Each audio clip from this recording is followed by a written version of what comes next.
All right, what is up, guys? Welcome back to PH Social Live, where we are ready for some Thursday night ladies' night action. Playing some 1-1 Texas Hold'em with a $200 max buy-in here. And we are just about ready to get cards in the air. As always, the ladies are actually already out there playing right now. But we are on a 10-minute stream delay here, so we can protect the integrity of our game and our lady competitors. And I know it's going to be another great game tonight. We recognize, looks like all familiar faces here. Getting pretty familiar with these ladies.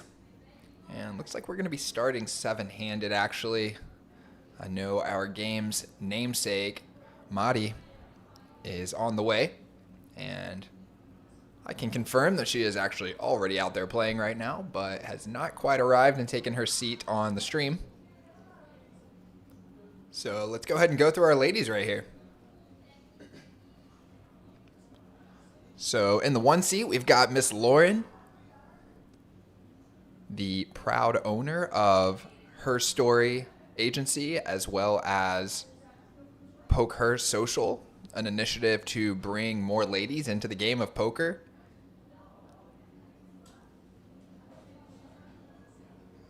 And we're happy to have her joining us. She's actually going to be hosting an event here at PH Social. And that is on March 28th.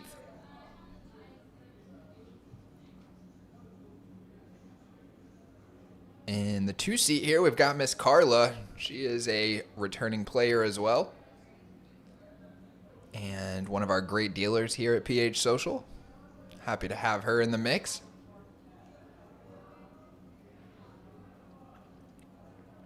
There in the three seat is Miss Christy, aka Poison. That is my sweetheart. Chowing down on some chicken right now. And she is also a returning player. I believe she's been on every rendition of Ladies Night up to this point. Happy to have her in the mix. Always enjoy watching her play. There's me walking by to take my seat in the booth about 15 minutes ago.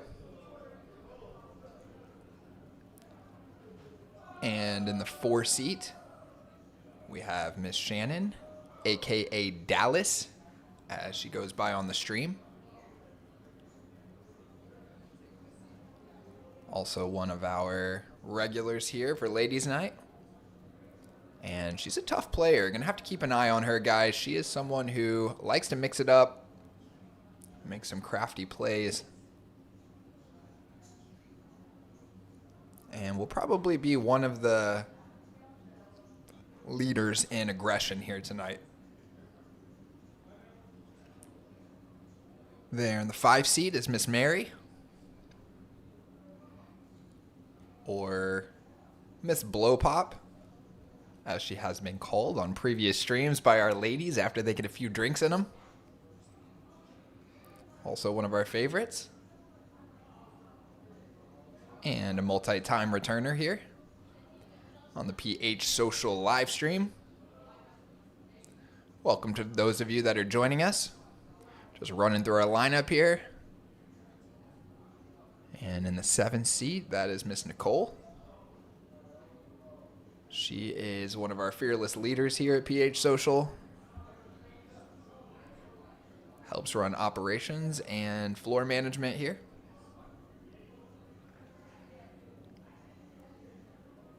And she is also a returning player. Been with us on, I believe, every stream so far.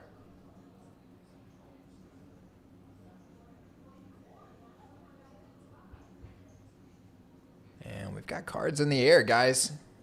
And it does not take long for Poison to flop top set in our very first tracked hand here. That's got to feel good. And Nicole gives her a little action by leading out for $10 with the pocket fours and then calling a min raise.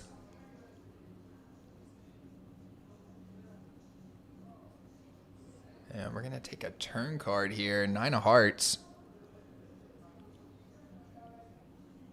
Poison going to lead again. And Nicole going to dump the 4s. And Poison going to take in our first pot of the night, guys. And here we go. Chip count's on the screen. As Poison takes an early lead, cracking that $200 starting point. And as we were finishing up our lineup, that is Ari in the 9 seat. The significant other of Little Raj, one of our favorites from our Monday night live stream. And she is also a multi-time returner. And all these ladies getting pretty familiar with each other, probably starting to learn each other's game a little bit. Streams aren't that long, only about 4 hours, but after you've played on several of them with the same ladies, you probably start to pick up some tendencies. Let's see if any of that comes into play tonight.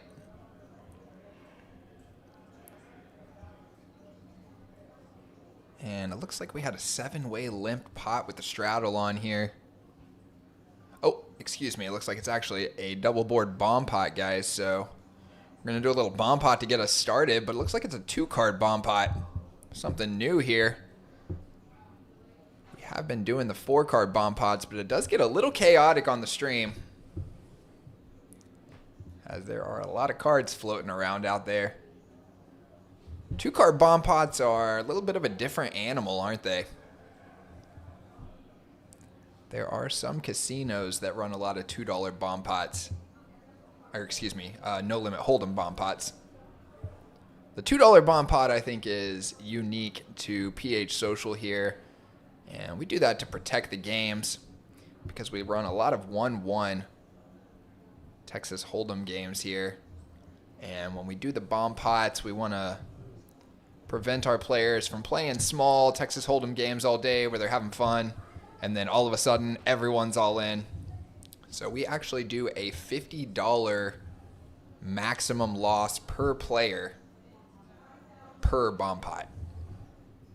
So they can still get pretty big. Looks like our graphics maybe got a little bit lost on this one here. They are working out the hand here, but you can see even with $50 cap, there's over $200 in the middle, and oftentimes the cap can actually encourage even more action, because players are not as worried about getting stacked. So you will see a lot of times that you actually end up getting it 3, 4, 5 ways in there instead of heads up to the river, because each player only obligated to put in $50.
Dallas earning the check mark in our next hand here. She's going to scoop a relatively small pot.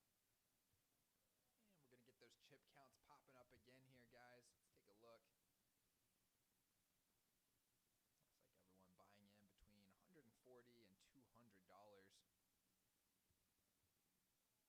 And there is our namesake, Miss Madi, in the 8 seat there.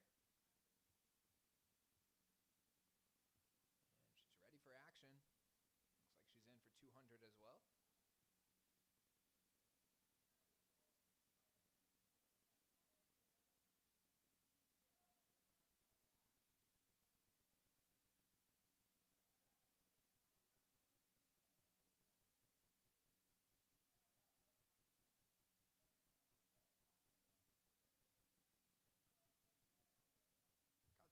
$2 to Lauren in the cutoff, who's going to bump it up with the ace-jack offsuit. She goes to $3, so she's going to charge a little bit for her hand strength, but probably going to keep everyone in. And you can see that that does lead to a 7-way flop here. It's a king-high board, and Carla is holding the only king, so pretty sizable lead for her. Although you can see she's still only got 45%, so actually those 6 other players added up together create the other half of that coin flip. And as each one of these players folds out to her $12 bet, you're going to see that number continue to go up. And right now with 4 players remaining, she's gone up to 77%. Does pick up a couple of callers here, and it is a devastating turn card as Ari has made trips.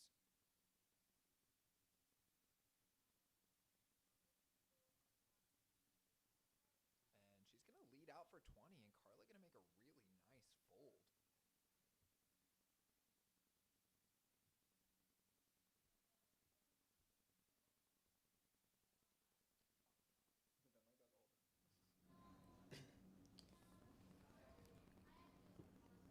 Nice fold from Carla there on the turn. As she made top pair on the flop, value bets. Gets called in 2 places. And Ari makes trips on the turn. Actually, both opponents were drawing really thin there versus Carla because all 3 players had a 10 in their hand. So Ari hits one of her 2 outs and leads for 20. Carla makes a really nice read and fold there.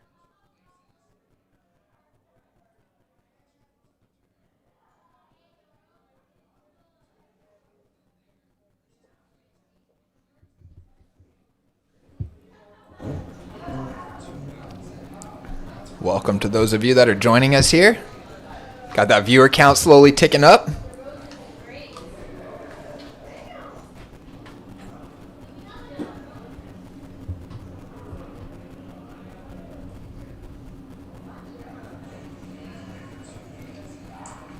Welcome to those of you that are joining us here. Got that viewer count.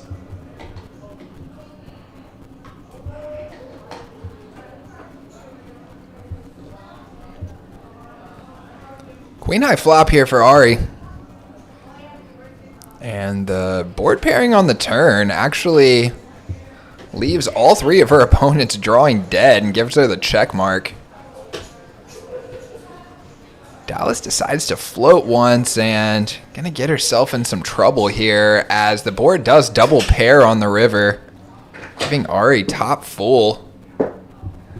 And my co-commentator Josh has just arrived here in the booth, and he has brought tidings of great joy. What's going on, y'all? Glad to join the stream today. Nick and I should be having a good time tonight. Just brought in some Dos Equis, so we will be having a good time just alongside the ladies here, and hope to have a fun stream tonight. Let's go. Dos Equis in the booth. Cheers, sir. Cheers, my man.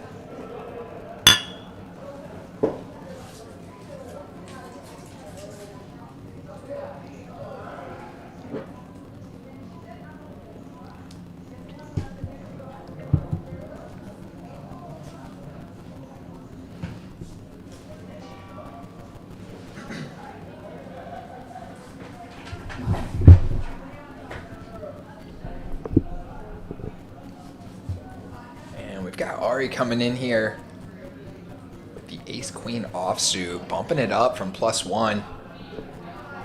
She's going to pick up a caller, and then Poison going to squeeze here in the cutoff. Got a nice little suited Broadway combo there. Yeah, it looks like the action tracker is a little bit behind, but I think we took a 4-way flop here.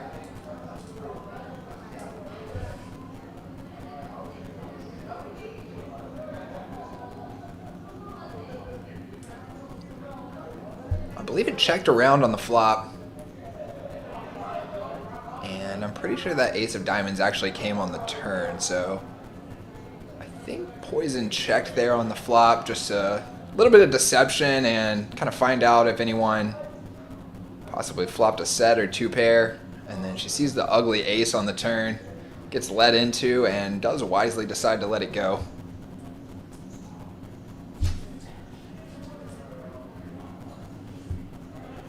What's up, New York Giants chick? Who is this?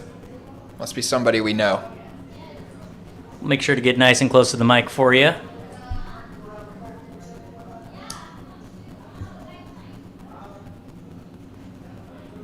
Let us know if this is a little bit better.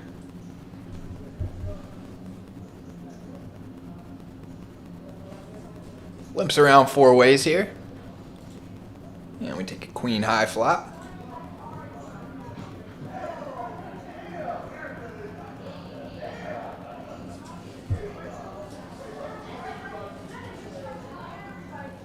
It checks around and Ari makes top pair on the turn. She's come out on a little bit of a heater here to get things started. Just going to go ahead and go runner trips here. Always a good feeling. Absolutely. Unfortunately for her, Nicole, just with a busted flush draw, has to give it up. But Ari going to scoop in another one. And she is off to a quick start.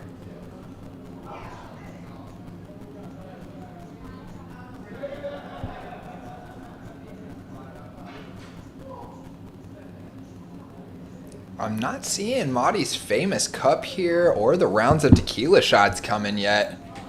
Wondering if things are going to get ramped up, or maybe our ladies are in for a tamer Thursday than what we've had the past couple of weeks. Maybe they're handing over the drinking responsibilities to me and Josh here in the booth. That's what I was going to say. I hope they don't leave all the fun up to us, but we're going to have a great time either way. Good to have everyone continuing to join us here in the live stream. Make sure to hit that thumbs up button for us. Should be a really fun stream tonight. Absolutely, and we got Poison bumping it up here with the ace-10 offsuit from +2. And she is going to pick up 5 callers and then flop trips. Unfortunately for her, not much going for anyone else. And let's see if her $10 C-bet gets through. Yeah, going to pick up a nice one there. Most definitely, and it's a totally different vibe, guys, depending on whether the table is aggressive, passive, loose, tight. Kind of changes the way that you choose to play your hands and how you make your money. And on Monday nights, we've got David's No Cap, where they play 5-5, and that's a very aggressive, still pretty loose, but an aggressive game where you're going to end up winning a lot more of your money from 3-betting and squeezing. And in a game like this, where it's very loose, it's hard to get isolations, I feel like you end up making a lot more of your money from multi-way pots where you flop big, and then someone's got a second best hand. Yeah, especially at the 1-1 stakes, no different than our cash games here. A lot of people are going to see a flop with a lot of varieties of different hands here. Just like we're seeing right here. Another 5-way flop. King high board. And it is Ari again with top pair, but she is dominated this time by Poison with the better kicker. Yeah, Poison Ivy coming out, running good at the beginning of the stream here. Ooh, but Ari does pick up the club draw on the turn, so she gains quite a bit of equity here. I'm sure she's going to like her hand and does decide to lead out with it.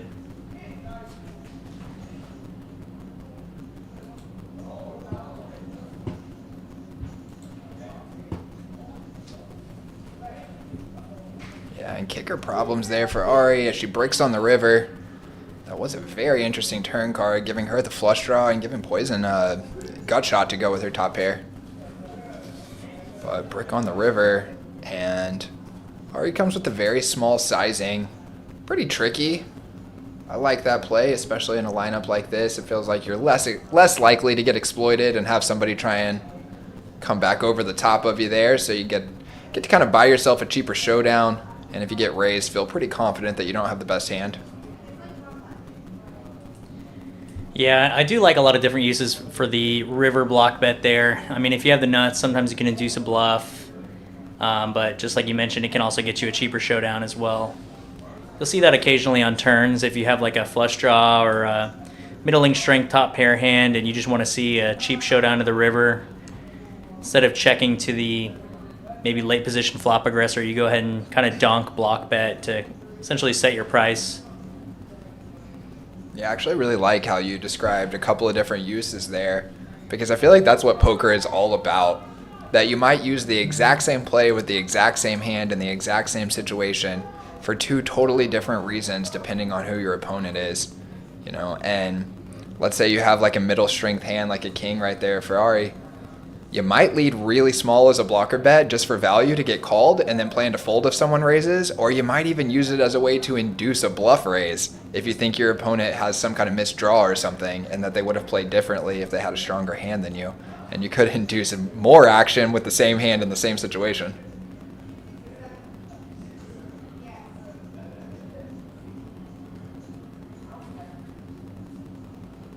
That's the kind of thing that gets me excited about poker, actually. That it's kind of like painting, you know? It's kind of like doing art or something.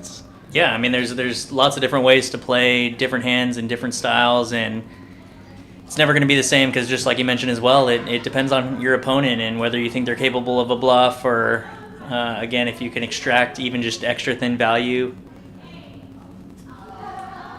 Fun social dynamics.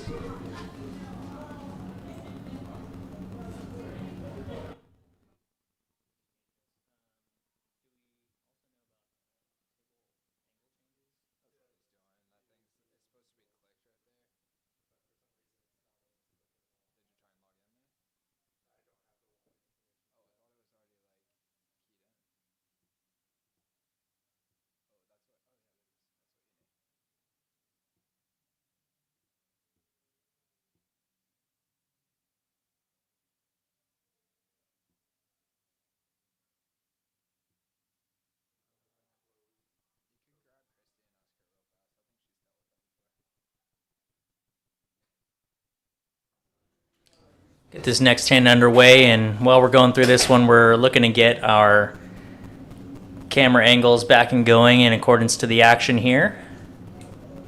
At least we got the overhead shot this time.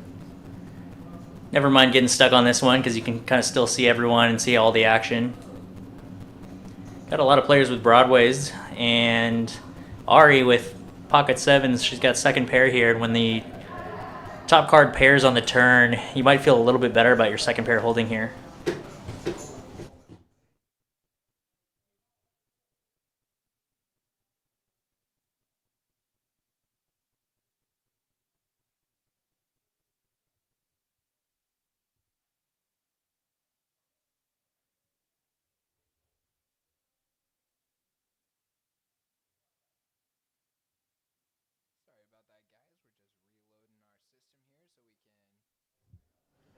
Sorry about that, guys. We're just reloading the system here so we can get the camera angles moving. Should just take 1 second to get that restarted. While we're waiting, just want to say what's up to David. Finally realized who David is this week as he came up and told me, I'm the David from the chat. Sorry about that, Dave. Appreciate you tuning in. Yeah, glad to have you here. It's going to be a good stream tonight.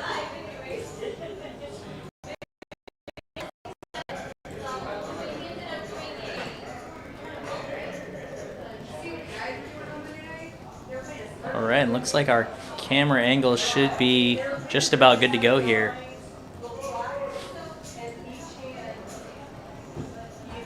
Putting some finishing touches.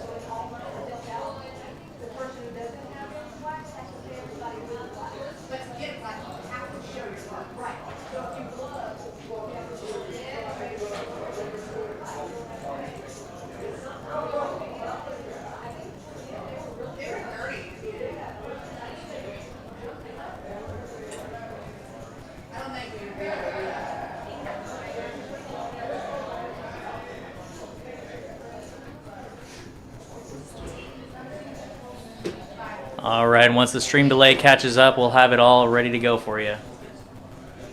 Shout out to C3 Poison Ivy for coming back here and helping us out.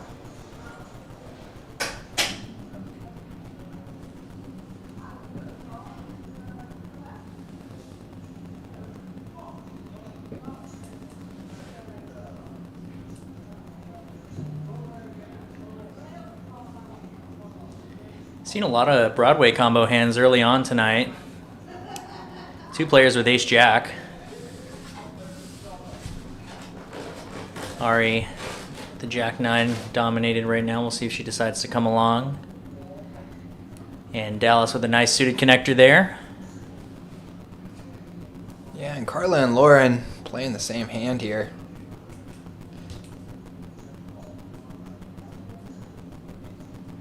It's queen high board. Pretty bricky for everyone, but Dallas does pick up second pair. See if she can navigate to showdown.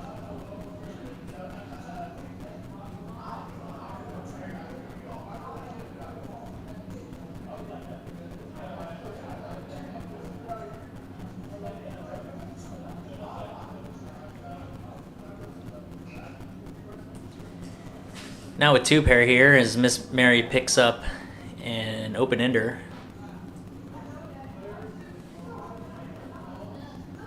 And looks like Carla might have floated with backdoor clubs and 1 over, but he's going to get out of there. And 10 on the turn, or river here, so Dallas is going to take it down with 2 pair there.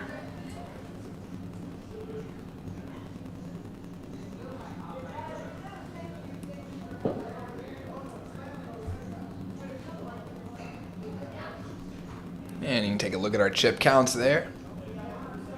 Ari already cracking that $300 mark, and Poison knocking on the door.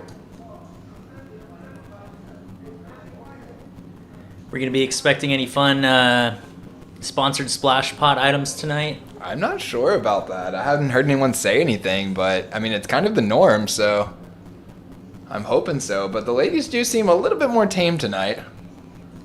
They do. Hopefully they're just kind of getting the jitters out of the way, and I'm sure once some chip stacks start flying here, we'll get a little more comfortable and opened up. Should be a good time. Excited to see the action. I haven't gotten to watch any recaps of any of the ladies' night streams, so it's going to be fun to watch how they kind of navigate all these. Get to play with several of these players at our cash game tables throughout the week, and always in good company with all of them. But it'll be fun to kind of see what they think as they're navigating their way through hands.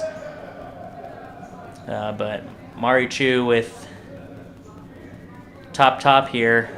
Poison Ivy top pair, but a little bit of kicker problems here. Yeah, and this turn card might help save her some money. Brings a diamond and an overcard. Wow. As well as a couple of straight combos, and one of those actually opens up for Mari Chu. Yeah, and it looks like Poison actually decides to maybe turn her hand into a bluff here. Comes with 35 into 30. Wow, overpot size bet. Yeah, I think she knows that her kicker probably wasn't good to begin with and might be using this card as an opportunity to steal, but 8 on the river here. Wow, and she is going to keep firing. And she's going to go all in. I will say not the worst bluff, especially with the turn card to come, because it does put Mari Chu in a really tough spot here. Just second pair. There's a straight, there's a flush, there's an overcard, and it is going to get through. Wow, gets one through against Ace-Queen. And Mari Chu, a pretty sticky player, so getting her off of a flop top, quite the accomplishment. Nice moves right there from Poison. Yeah, I like that gutsy play, especially because, I mean, with her exact holdings, kind of a scary board to bluff on, because there's a million different combos that might even just hero call, with Ace-Queen being kind of the worst of them. There could have been any 2-pair or even like a straight combo that might not believe a flush, so. But nice play.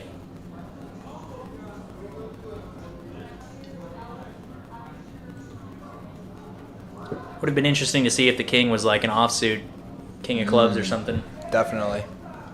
Good point.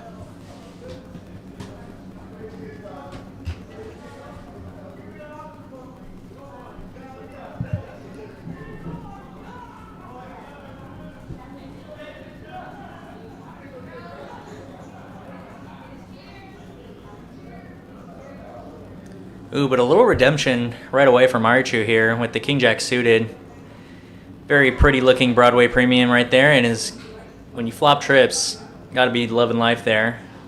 And Poison Ivy going to lead out with second pair there, top kicker.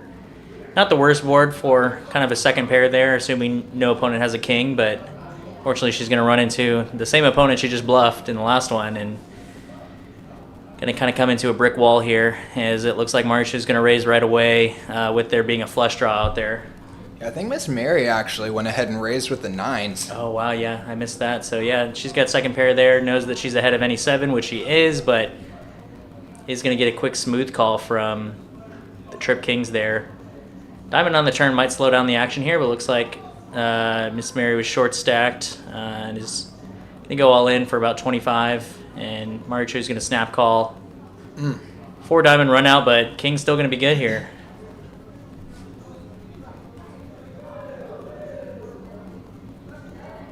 Yeah, and I think Miss Mary just decided to raise with it there on the flop because she was short stacked. There was enough money out there in the pot. She thought, I got to be good often enough with a flush draw and a 7 out there. Didn't want to fold pocket 9s in that situation. Hard to blame her. Yeah, I think in most spots, again, assuming no other player has a king, that kind of just gets through, and you do get to kind of pick up a nice one with just a little bit of short stack aggression there. But again, always unfortunate when you run into the trips. But nice big scoop for Marichu there after making a unfortunate hero fold in the last hand. It's going to get it all back and more.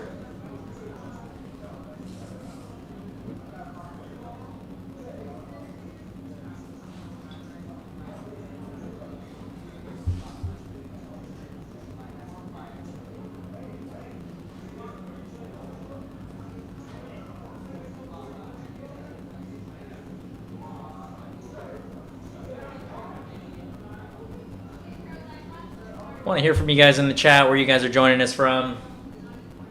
Your PH Social locals and regulars. Love to see you all at the cash tables and whenever you guys join us here in the live streams. Always a good time.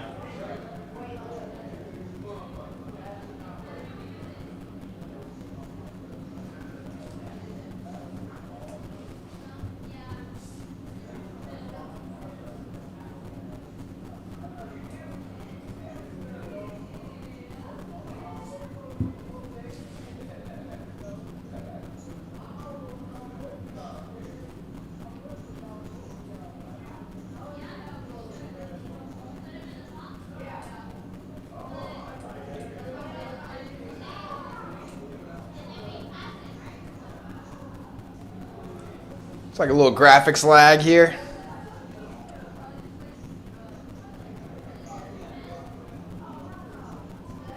This might have been close to when we were getting the camera angles fixed up here, as it looks like Christy's about to come over to help us out here, so that could be why. And just about a minute or two after, it'll get caught up and we'll get all of our angles back in line here, so it'll be good.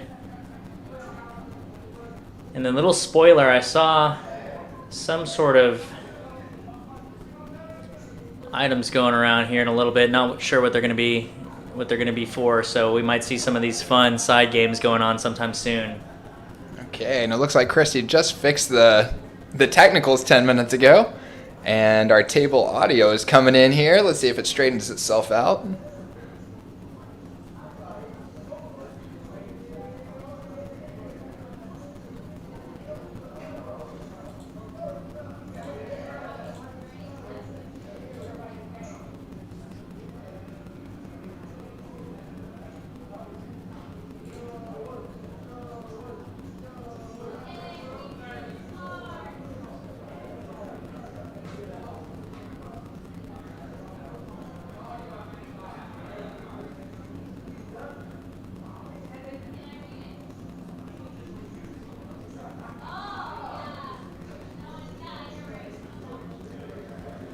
Right, and here we go.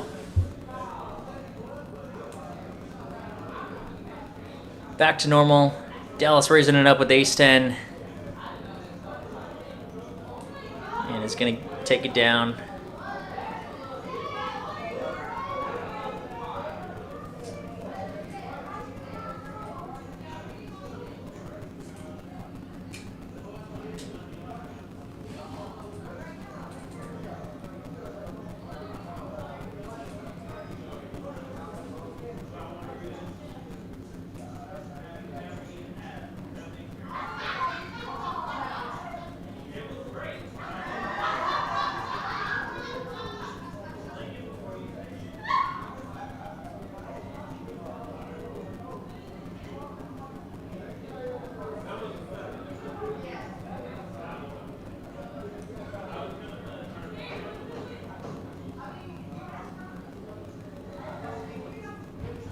So Marichu went ahead and opened it up with the pocket fours here.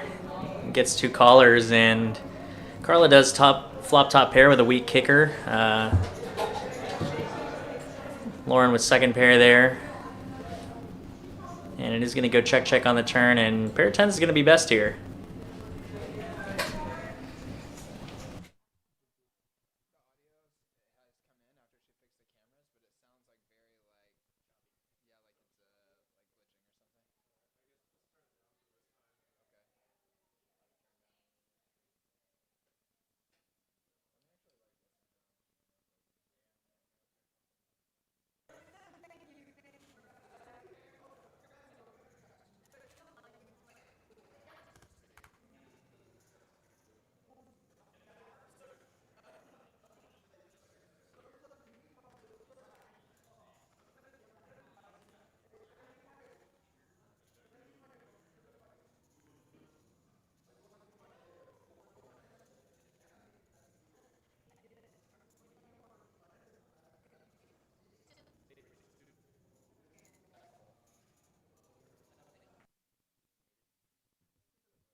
And we're taking a 5-way limped pot here and a straddled $2 pot. Dallas bottom pair is going to bet it. Currently the best hand here. Marichu with a gut shot to the Broadway.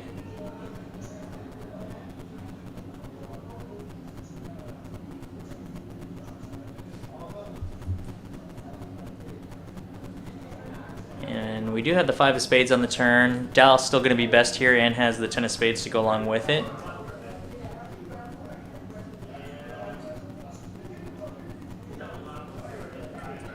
And Marichu feeling real sticky to hit her gut shot. But the ace is going to pair on the turn, and it's going to go check.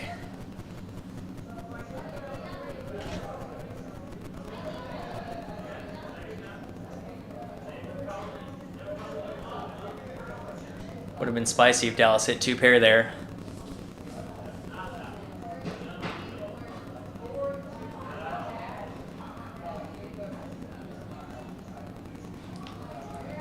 We got Robbie in the box tonight, one of our great dealers here at PH Social. Fairly new addition, but a really great one. I know I've mentioned to the managers personally a couple of times that he does such a great job out there on the floor, running the game and being friendly with the players and the staff. Yeah, absolutely. Robbie's one of my favorite dealers, but all of our dealers here are really awesome. Absolutely, and the room's been growing too. Today we had 4 cash games going in the afternoon. And the last several days we've had great turnouts for our tournaments in the evening. Yeah, tournaments here have been booming. Getting some bigger prize pulls each week. Bringing a lot of action. Got a 3-diamond flop here, and Ari with the ace of diamonds. I'm sure she's going to come along for a couple streets here.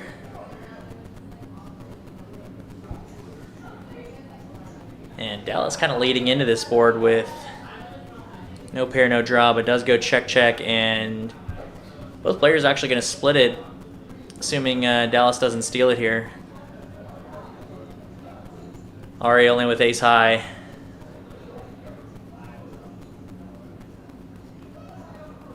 Is going to let it go, and Dallas is going to get her off a chop here. Yeah, kind of a crafty little bet right there. Less than half the pot with ace high. Doesn't look insanely strong, but it definitely looks like you've got something. Looks like a very thin value bet with maybe a weak ace or excuse me, with a weak top pair.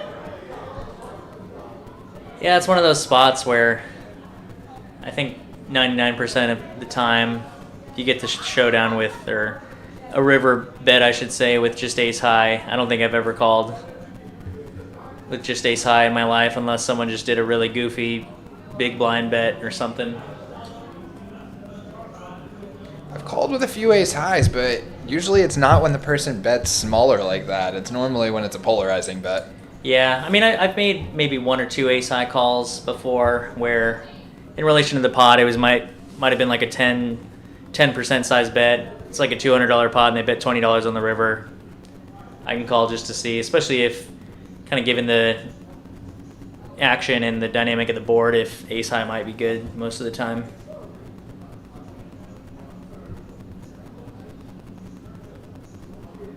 Especially on kind of low or double paired board situations as well.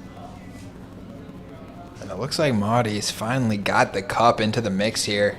Famous poker cup.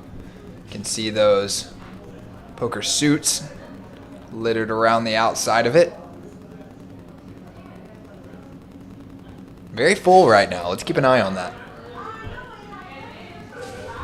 Yeah, I'm curious to see what she's drinking there. And she got the drink out just in time, and she's going to have her king high flush against a 2 pair.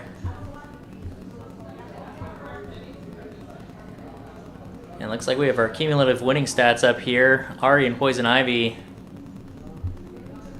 running hot so far.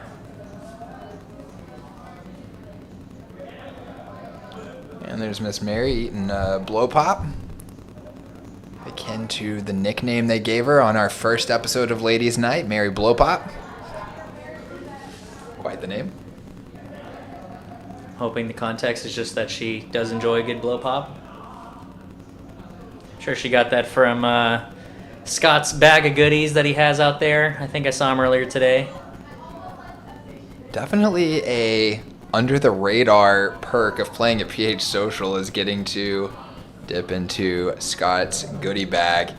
He is the candy man, isn't he? Sure is. Yeah, I brought it up yesterday. I was like, oh, the Candyman's here. And there was we had a PH first timer, and they thought I was giving him some sort of weird nickname for like a whale or something. And I was like, no, see that golden pouch that he has strapped to his side? It's just a bag of candy that is up for grabs to anybody in the room. But Scott's cool like that. He comes in, he's here for a good time. He always brings candy, and will often order pizza or some sort of catered type food just for himself and anybody else in the room to enjoy. He's here for the social aspect and to have a good time, and takes care of everyone around him too, so he's a cool guy.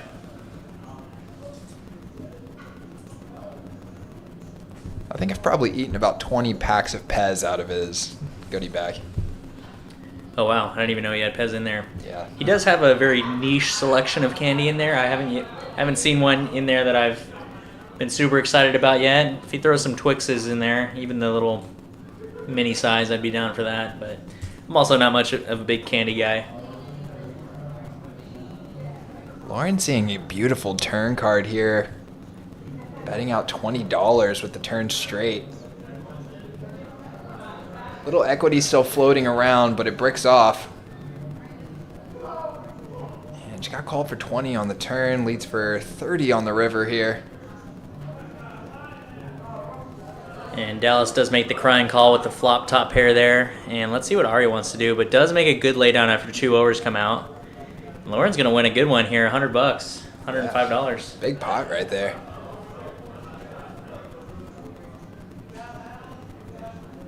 Shot a 1-1. $100 pots can occasionally be stacked double ups, so, and those can add up quick. One of the perks about our 1-1 tables that, you know, especially since you don't see 1-1s at almost any other poker room, is when buy-ins are flying for $100 at a time, it can still be a pretty solid game. Absolutely. You get the right collection of players. Yeah, the game can be really good. Especially when you get people who maybe don't appreciate the stakes and sort of act like it's too small for them. And then they're coming in here and they're playing way too many hands and getting too active, and they're actually making it into a good big game and probably suffering because of it. Yeah, you know, it ends up playing kind of like more of a true 1-2 game, but with slightly smaller stacks. And because they're smaller stacks, the risk is a little bit lower. But at the same time, people are more willing to kind of throw buy-ins around anywhere between, you know, even as low as $40 to $100 or $200 at a time. But here we can see some of these little red and pink cards going around, as well as more cups coming by the table, so it looks like this is where the fun's going to start heating up here for ladies' night. I did see a little cameo of one of our other regulars, Cameron, here. Wonder if they're going to be joining the action here. Yeah, I'm curious what those cards are. This might be one of the fun side games that they're going to be doing, but Marichu continuing to run pretty well here, does open it up with the queens and flops a set. Hoping one of her opponents has a king here. Unfortunately, not much for the other players. Still a good feeling to flop a set, especially a set of queens, and just take it down.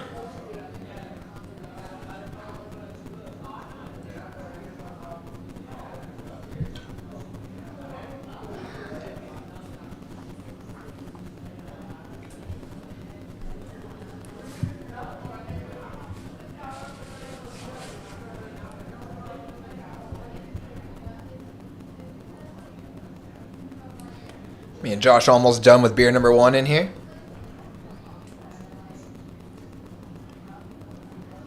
I'm assuming you're going to reload? Absolutely. Rebuy. Yeah, I got us a 12-pack that I fully expect us to not finish. Yeah, there's no way, unless no. you drink like 9 or 10 of them. I'm probably having 3 or 4 at most if I can make it that far, but good friend Raj out there in the 1-2 tables, let him know that he's welcome to the selection as well if he would like. Told him there's no way we're finishing it, so he should definitely go get one as well, as he supports his girlfriend in seat 9. Got an 8-way flop here. Not an ace to be found unless it's in Cameron's mystery hand. Looks like Cameron got invited to join the stream, as we did have an open seat here tonight. And it's actually Poison with the best of it as she... Oh, excuse me, there was a 4 floating out there. It was Poison taking a little stab there with the nut flush draw on the flop. And then continuing on the turn. And it is going to get through here. Gets the best hand to fold, but Ari 9-4, not the best pair, not the best kicker to go along with it. No really backdoor draws to come along with, so kind of one of those just live to see another day spots. Yeah, and Poison coming with the aggression early here. And checking out one of those cards. Kind of want to sneak out there in a minute and see what it is. It says spill on it, so it looks like it's some kind of like personality game or something where they're going to ask you to tell. Like a truth or dare type of situation. Yeah, that type of stuff. Exactly. Dang, that could get spicy if they keep drinking. Yeah. When I go for our beer reload, I'll see what they're about. Yeah. That's my girlfriend too, so maybe I'm glad that the table audio is off tonight. Not sure what she's spilling out there. And Miss Mary picking up the queens here. Wow, and we do have ace-king suited in the mix. Couple classic coolers coming our way here, but we are going to see a flop. And a good one at that. So Miss Mary going to still have an overpair here. That's going to be best. Carla with second pair, top kicker, but Marichu with the draw to Broadway. Unfortunately, 2 of the queens are gone. So Miss Mary definitely does not want to hit top set here, but Marichu does have the backdoor clubs to go along with it. And Poison with a flush draw. And now a pair. So we're 5 ways to the turn here, guys. Yeah, interesting pot brewing. $140 in the middle already. Little continuance of Monday's stream with these action flops. A lot of players with a lot of different sort of equities on these boards is fun to see because some fun action can develop here. But it looks like mid-hand we're seeing some spicy side games going on. Definitely going to have to get the intel on what that is because I wonder how it's going to factor into the dynamic of the hands. For sure. I thought for a second that Marichu was about to fold, but she was actually just holding those other cards. And now thinking it through. $35 bet, but a lot of money in the middle. She does have 2 overs and a gut shot. And no promises, but if we can get a 100% like to viewer count ratio, maybe we could find some way to implement these cards into David's 5-5 uncapped stream. Now that would be something. I'd love to see David and Jacked Mike right next to each other reading some truth or dare spill cards to each other. pink and red Yeah. spill cards. Just giggling. Poison gonna hit it on the Ooh. river here. Miss Mary's not gonna like this one. Yeah. She's kind of been running into it, and Poison Ivy kind of just continuing to run hot here. Yeah. Looks like she's already all in. Yeah. $2. $2 more. She can't fold, but she doesn't love it. And since Poison Ivy doesn't have the nut flush draw, she should probably let it go for that extra $2, but decides to make the call anyways and is going to take down a big one. I think that's the biggest spot of the night so far. 290. And Poison Ivy doing really well tonight. Was she in for 200? She was in for 2. I believe everyone was in for 2 except for, I think maybe Audie or Ari. Is it Ari or Audie? How do you say that? I think it's Ari. Ari? I'm thinking of Madi. Madi and Ari. Yeah, Ari. So I believe she was in for 1 or 150, but I think everyone else was in for 2. And it looks like just having to read one of those spill cards. I wonder if it's associated with the game. Yeah, that's what I want to know, but Poor Miss Mary having to pack up and head out. I think that might be it for her. when it's not your night, it's not your night, and having a big pocket pair like pocket queen, flopping an overpair, and kind of getting coolered is never a fun spot. Especially when it's with, another hand like aces as well, which on top of our Aces Cracked promotion, I do feel like because of the promotion itself, I'm sure it happens, the amount of times that it happens is unchanged, but because of the promotion, I feel like I just see Aces Cracked so much more than I would have ever expected. But I was going to try to cheat and see if I could get some intel from Christy about the card, but she snuck in and out too quick. Do you want to go out there and ask him? Yeah. Go for We'll it. get our second reload. There we go. And while Josh steps out to find out about those cards and get us a beer, we're going to play a bomb pot here. Again, we do play a $2 bomb pot in our 1-1 game. If you're not familiar with bomb pots, everybody antes up $2 and then gets 4 cards in their hand. And then we see 2 boards out in the middle. Whoever wins the top board is going to get half of the pot, and whoever wins the bottom board is going to get the other half. And betting continues as normal post-flop, as if we are playing Pot Limit Omaha. And if you're not that familiar with Pot Limit Omaha, there's one very important and kind of tricky rule, which is that you must use 2 cards from your hand and 3 cards from the board. Our players are allowed to mix and match which cards they use from their hand on each board. As you can see right here, though, pocket 10s, very powerful for Cameron. Looked like he made a set on both boards. Not sure if there's any straights floating out there for Ari, perhaps. But I think 10s is going to scoop Dallas. And as we mentioned earlier, in these particular bomb pots, when you're playing our 1-1 game, there's actually a $50 max loss per player, which helps to keep them more fun and friendly and prevent the games from breaking. Because when you're playing big boy bomb pots, where you're allowed to go all in, you'll oftentimes see 3, 4, 5 players with all of their chips at risk at once. So in our smaller 1-1 game, there's a $50 limit per player.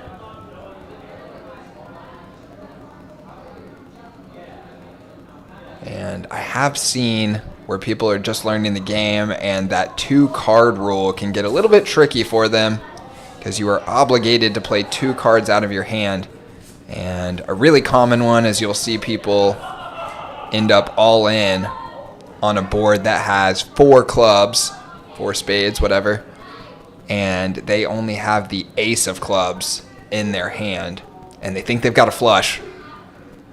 Or you'll see 4 to a straight out on the board, and they'll think they've got a straight, but you must use 2 of the cards out of your hand to complete the flush or complete the straight. So got to be careful with that one, and that's one of the reasons for the $50 max loss in our 1-1 game. It is a smaller, more friendly game, lower stakes, so kind of protects the players from making a big mistake like that and ending up losing all of their chips.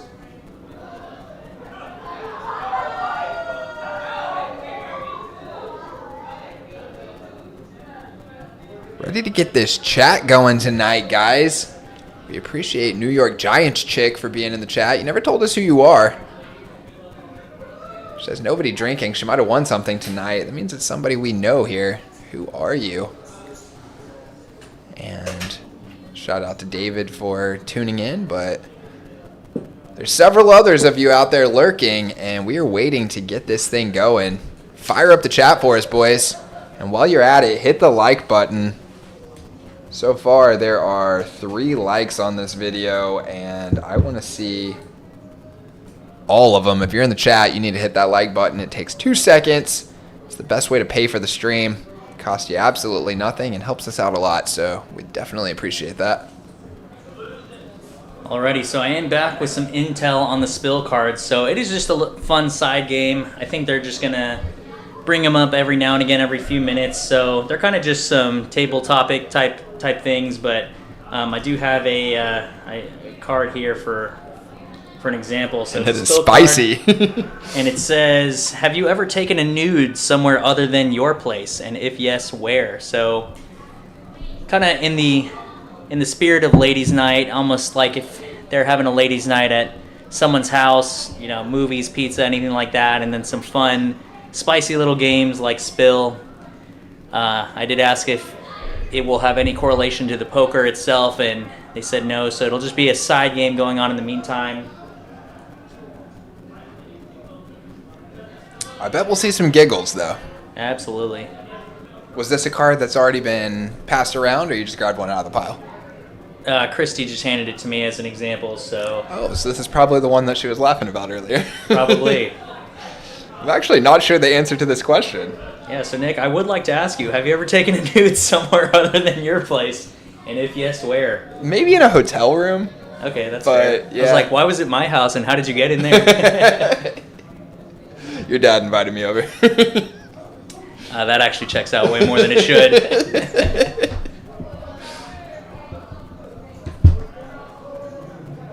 And if you're not familiar, Dave, who is Josh's dad, is a great friend of the room here and helps do the commentary on Monday nights.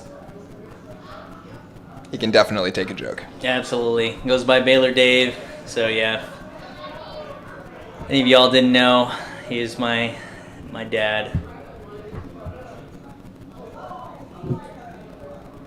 But Dallas getting the river here with bottom pair. And if we go check all the way through, she is going to win. Probably much to her surprise. Nice little pot there.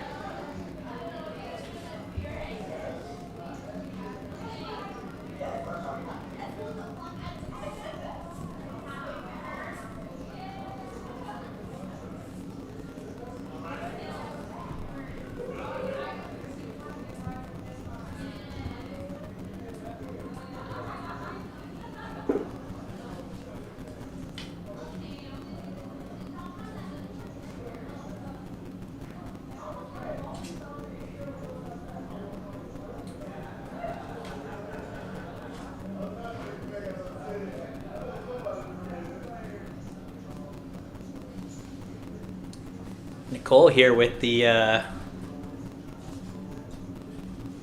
face-up bet sizing here. I like to do this a lot, especially at the 1-1 tables, because the bet sizing is kind of appropriate for it. I like to make it $6 with pocket sixes, but she does raise it up to $8 with the pocket eights here. Currently the best hand. But we do have Dallas lurking with the ace-queen suited. But each player going to kind of make the smooth call here. Cameron thinking about it with the 6-4 offsuit. Does want to come along as well. Priced in at this point against a bunch of other suited cards and some smaller pairs. Wonder how the 6-9 suited plays into the ladies' night game. Yeah, they should be playing the 6-9 game, huh? But a fun board indeed, as Ari flops top pair with the 6-9 offsuit or 6-9 suited here. But Nicole gonna hit middle set, and a pretty good board to hit it as well.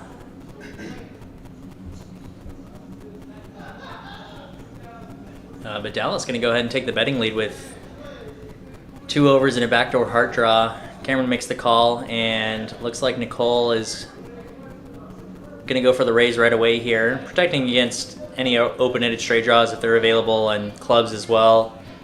Fortunately for her, no player really with any significant draws to be worried about. Ari maybe with the biggest one, kind of a backdoor straight draw, backdoor heart draw.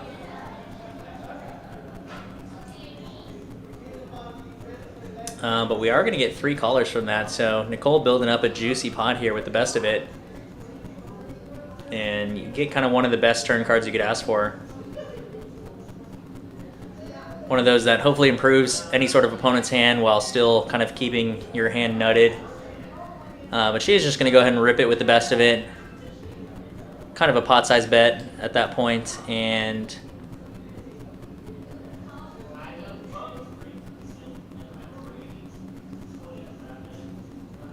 does get everyone to fold here.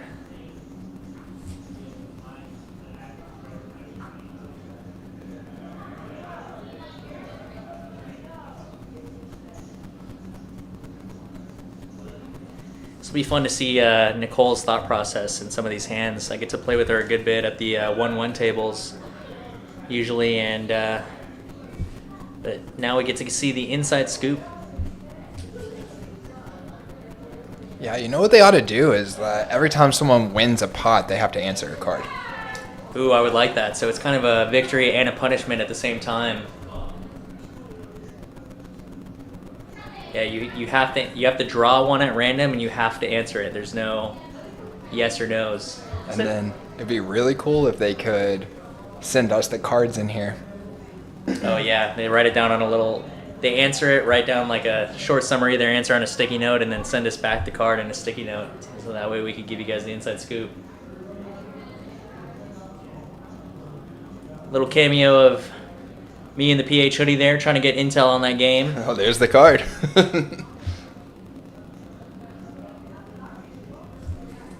Shannon looking scared, like, oh, they're about to go read that on the air. I think some of the audio is getting a little bit cleaner here, so I'm going to turn up the table audio a little bit for you guys, and hopefully helps us kind of hear a little bit of the fun stuff. It's a little choppy, but at least we can kind of make out some of the conversations, which, especially with this side game going, I think is going to be well worth any of the glitchiness to hear some spicy truths coming out, especially as the drinks are going. When I went out there to find out about the game and re-up our beers, they let me know that they have quite the liquor supply in the back, so I do believe the drinks will be flowing. Oh, wow. Cameron with the suited computer hand is going to flop a boat, while Ari has a flush draw and kind of backdoor straight flush draw as well. That's not going to come in, so she really does not want to hit a heart here. And I wouldn't hate her hand in this spot, but Cameron might even be letting her off the hook here. He's just going to rip it with the flopped boat.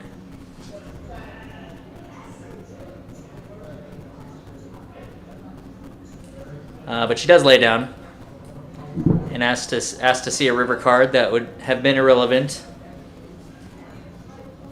Nice one for Cameron.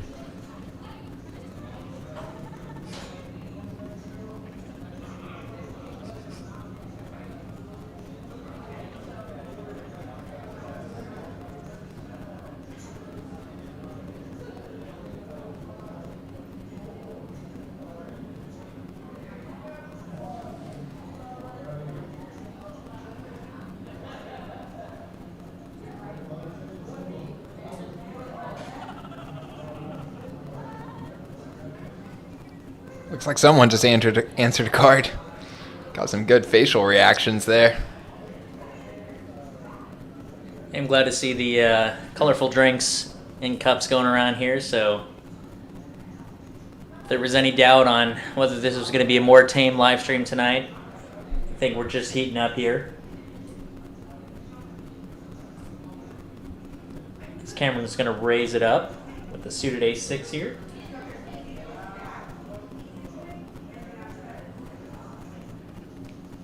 Carla makes the call and has spades dominated, but does flop 2 pair.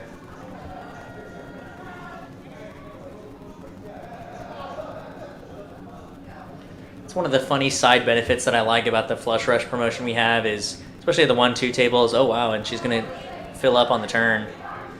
But at the 1-1 tables, when you're chasing those flush rush promotions, which I think it's at 2,700 now, if you hit all 4 flushes, one in each suit between 9 and 9, you play some funny combinations of cards that are suited, and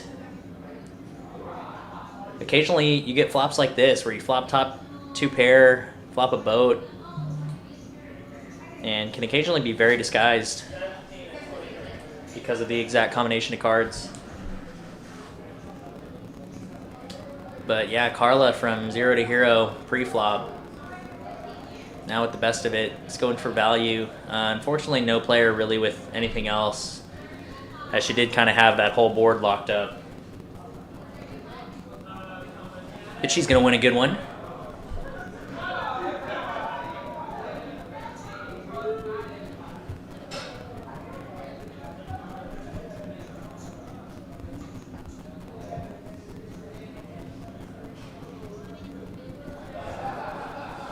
And I will say, as much as I love the idea, I was just thinking of them writing down their answers on a card. Sure, it wouldn't be ideal for us to be intentionally blasting these secrets live on air. I mean, if they're willing to say it out loud on the stream. They're willing to say it out loud, but with some slightly ungrabbable audio that you really have to dig deep for, as opposed to me or you specifically coming out and being like, the last nude that Carla took that wasn't in her own home was in the PH Social restroom. Nice, that's good. For the world to have documented forever. I'm sure they don't want those sorts of things, so we'll have to do what we can to watch it from here. Ooh, a little splash pot going here. First one of the night, and although she does have the best of it, it's always a rough spot when you are the pre-flop aggressor with a nice big pair and you get 2 or more overs on a flop. But thankfully, with no players really with anything else, Ari does put a little c-bet out and is going to take it down here.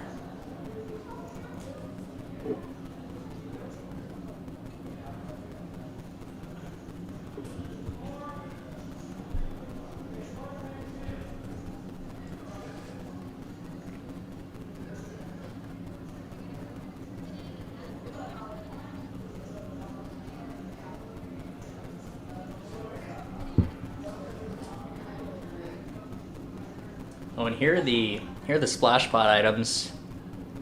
Appears to be some sort of, not sure what that was. Oh, we have some here. Oh, Nick has samples. I'm not sure where he got these, but so those little things that are going around, we have. I'm just gonna read it. It is the Queen of the Hive, Queen Bee. 4 women: intense pleasure, enhanced lubrication, sexual enhancement.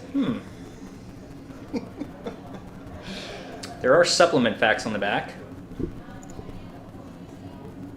A proprietary blend. 750 milligram proprietary blend. Not sure what that means. And these all just look like regular sort of, I don't really know what any of these ingredients are other than potentially the cinnamon bark. But cinnamon bark. Yeah. It's got magical powers, huh? Yeah. Wasn't aware of Goji that. extract, Dang Sen extract, Attractolides. We're not really sure, but we will let you guys know what it does, as Nick and I are both going to take one right now. Whoa. It's gonna get wild in the booth, boys. No, it's 4 women, so I would expect that we not reap any benefit here, but does say increase libido and sexual desire, give your natural lubrication an incredible boost. And that's the last I'm going to read of this Okay. item. I was reading it. I was just reading it live, spewing. All right, we're back with a wild hand developing here. We got 2 flush draws. Pocket Rockets from Dallas, who... Let's see how much she ends up putting in the middle here. Well, with this $25 bet, I was going to say she might want to get her Rockets cracked because you get to play Rack Attack here when you get your aces cracked. But the more money that goes in, the more you're hoping they do not get cracked. And there's $165 in the middle already here. And should be a continuing action board as 2 players with a flush draw. Nicole with a flush draw and a gut shot straight draw to go along with it. Probably doesn't hate this flop, even with no pair here. And Dallas has a lot of cards to dodge. Does see a clean turn card, though, with the 4 spades. And she's going to continue betting for value as well as protection here with the pocket aces. It's going to go 50 into 190. And Cameron going to feel sticky with the flush draw here. Unfortunately, drawing dead as Nicole has a higher flush draw. Unless she decides to get out of the way, so let's see how she wants to proceed. It looks like she is counting out chips to make that call, and does go ahead and make the call here. Looking for a 10 or a diamond.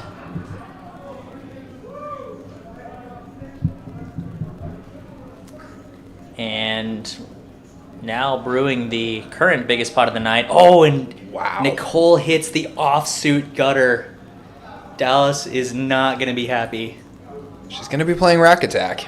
She sure is. Get to see this promotion live in action. But Nicole first to act is going to lead out and go all in. And Dallas with only 85 behind is going to make the call. And unfortunately, Nicole got there. But ace is cracked. She'll get at least anywhere up to 50% or more of her river bet back to her after she racks up as many chips as she can in 40 seconds, unless she's a platinum member and she gets 60 seconds. But shout out to everyone continuing to join us in the chat. Thanks for joining us, Franklin and Michael. And this is a ladies' night game. We did have an open seat, though, and the ladies invited Cameron to come in and play. He does provide alcohol for a ladies' night and is a good friend of the game and the room, and also has a lot of sachet himself, so he tends to enjoy hanging out at ladies' night and has jumped in the game a couple of times before. Franklin waving at us. Is this the Franklin that drove up with her Linda from Houston, or a new Franklin?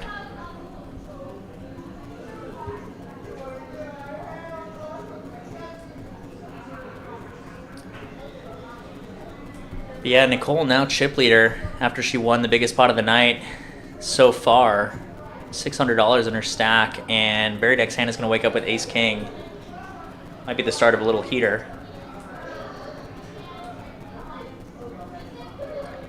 Ari's going to make the call with Jack 10 of clubs. Baylor Dave's favorite hand, Jack 10 suited.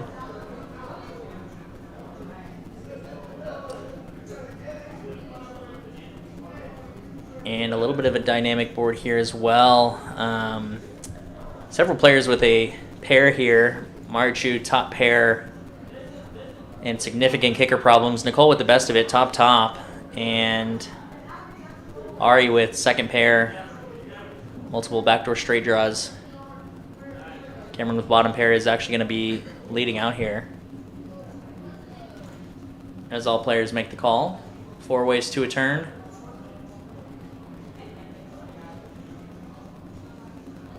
Relative brick here, although it does bring in a backdoor flush draw. Nicole's going to value bet and for protection her ace king. And Marichu, still a non-believer with top pair, is going to make the call.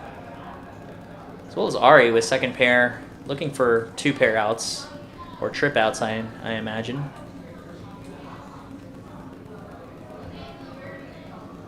It'd be fun to see if Ari decides to make a play on some sort of unclean river. Oh, and Marichu from way behind to way ahead. Rivers 2 pair. And let's see if she's going to go for the raise. Does just make the snap call. And Nicole not going to like what she sees. Thankfully didn't get too scathed here as nobody put a raise in. And Ari looking like she still might be a non-believer here. There were several draws present. Several straight and flush draws. He's going to make a sticky call with second pair. Going to see ace king. Madi's going to show 2 pair. Nicole doesn't love it, but again, kind of lost the minimum there.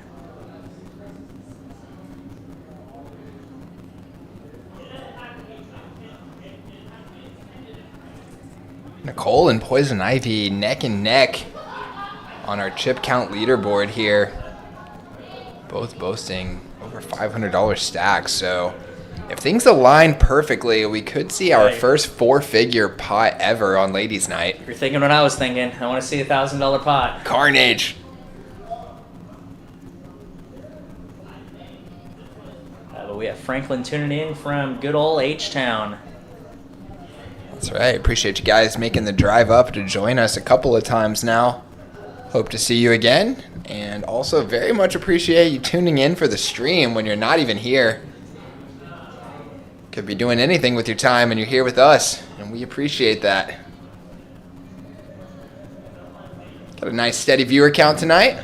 Yeah, all in blind. That's what I like to see. For our first $1,000 pot.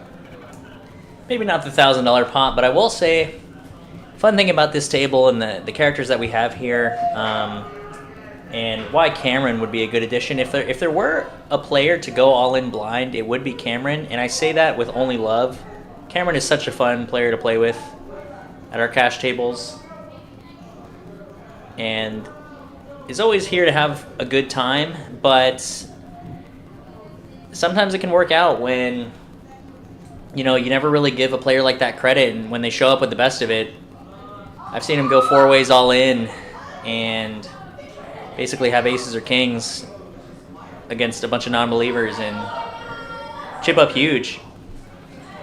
Yeah, and as you're giving him a shout out for his aggressive loose play, he is bumping it up simultaneously to 10 big blinds with the 7-3 offsuit. Like I said, definitely an action player, but in the best of ways. There to have a good time. Yeah, and he does pick up 3 callers and goes to an ace-high board, and wow, rips it right in there. With a gut shot to a 6 here, Lauren, unfortunately, let out with the pocket 10s here. As Ari waiting in the weeds with ace-queen, and Mari kind of has the decision now. She has top pair herself. Unfortunately, kicker problems though. But I think for $40 she can peel 1 turn if she decides. But if she does go ahead and make the call, Ari's going to be poised to take down a big one. Assuming clean runouts. But Mari does make the call, and there's potential that this could push Ari out of the pot. But we'll see what she decides here. You can tell she's not necessarily loving it, but giving it some thought here. Look at these wild equities, dude. When it's 4 ways, Cameron still has 39%. Wow. Just because he has a second spade. best equity Yeah. with the gut shot and the backdoor spade draw. Which, for a jam and for the 7-3 offsuit, not the worst spot to be Yeah, in. it's just like blowing my mind right now that he has 39%. I'm like, can that be right? And now you know he's going to quadruple up in this hand based off of that equity. I mean, for $23 with 40% effectively, extremely priced in. But Ari does rip it for 93. Now Mari's going to be regretting making that $40 call, but she might be priced in a call the remaining 50 here. And like I mentioned, assuming a clean run out, Ari's going to be poised to get a nice triple up here, or close to it. But they are 3 ways all in, so they're going to run it twice. And wow, if you look at the top of your screen here, Cameron has a ton of outs. Oh, I didn't even know he was Got a double gutted. Okay, that's why. I was like, what the heck? Sorry, Nick and I just learned how to play poker today, so... We also just drank a Dos Equis, so that's the excuse. Cheers. Cheers. So Second one going in, but I really want Cameron to get... Oh, right away! Hits the one we weren't looking at. Yeah. Oh, he has the... Oh, no. Oh, backdoor Wait, spades? wait. Oh, okay, in 2 pair. I think it came straight on the board on the first run out. Oh, did it? I think it did. Oh, I think so it 3 came quarter? deuce and a 3. Oh, no, that's Let's the look and see worst. if we can get an overhead I think shot it was. here. I think it was. It was the 3 of hearts on the river. So yeah, no, counter hits it right away. I really Wow. wanted him to get half that pot, but does get counterfeit for a 3/4. Already going to get 75% of this pot, which is kind of best case scenario when you got it all in 3 ways and you did have the best hand at that point. Best hand holds up in the end there. Wait, what percentage is she actually getting? She's getting 1/3 of half the pot and then the full other half. Right, yeah, it's not an exact 75%, but So what just is from that? a quarter situation. Yeah, I'm just trying to brainstorm. He's gonna get like 66% of the pot. 61, I think, right? Help us out in the chat, Oh, please. no. 67. Is that right? Yeah, so 66. 17 is 17 times 3 is 50. We're close to it. 51. Okay. Making sense. Yeah, whatever the canceled Kevin Spacey said in the 21 movie, if The canceled Kevin Spacey. he gives you the option to change your door or whatever. Yeah. Actually, just watched that not too long ago. I've seen it a couple of times. It's a good movie. It's a good movie, and normally, like, when they do some kind of little math thing like that in a movie, it's, like, kind of easy to pick up on it because, they're making it for the general population. They want everyone to kind of be able to digest it.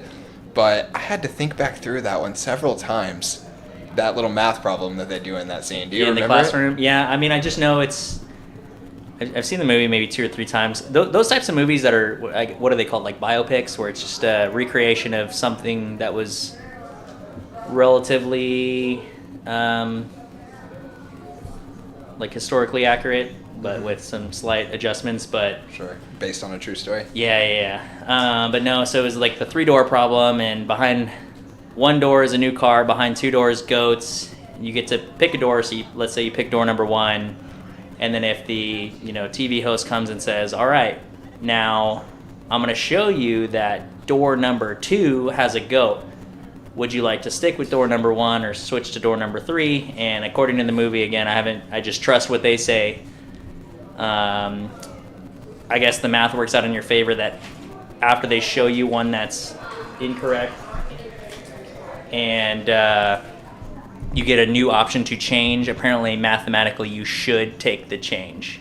Should take the change, but not only should you take it, which, already that's like a little bit odd, but then they say you go from 33%, a random 1 in 3 chance, to 66%.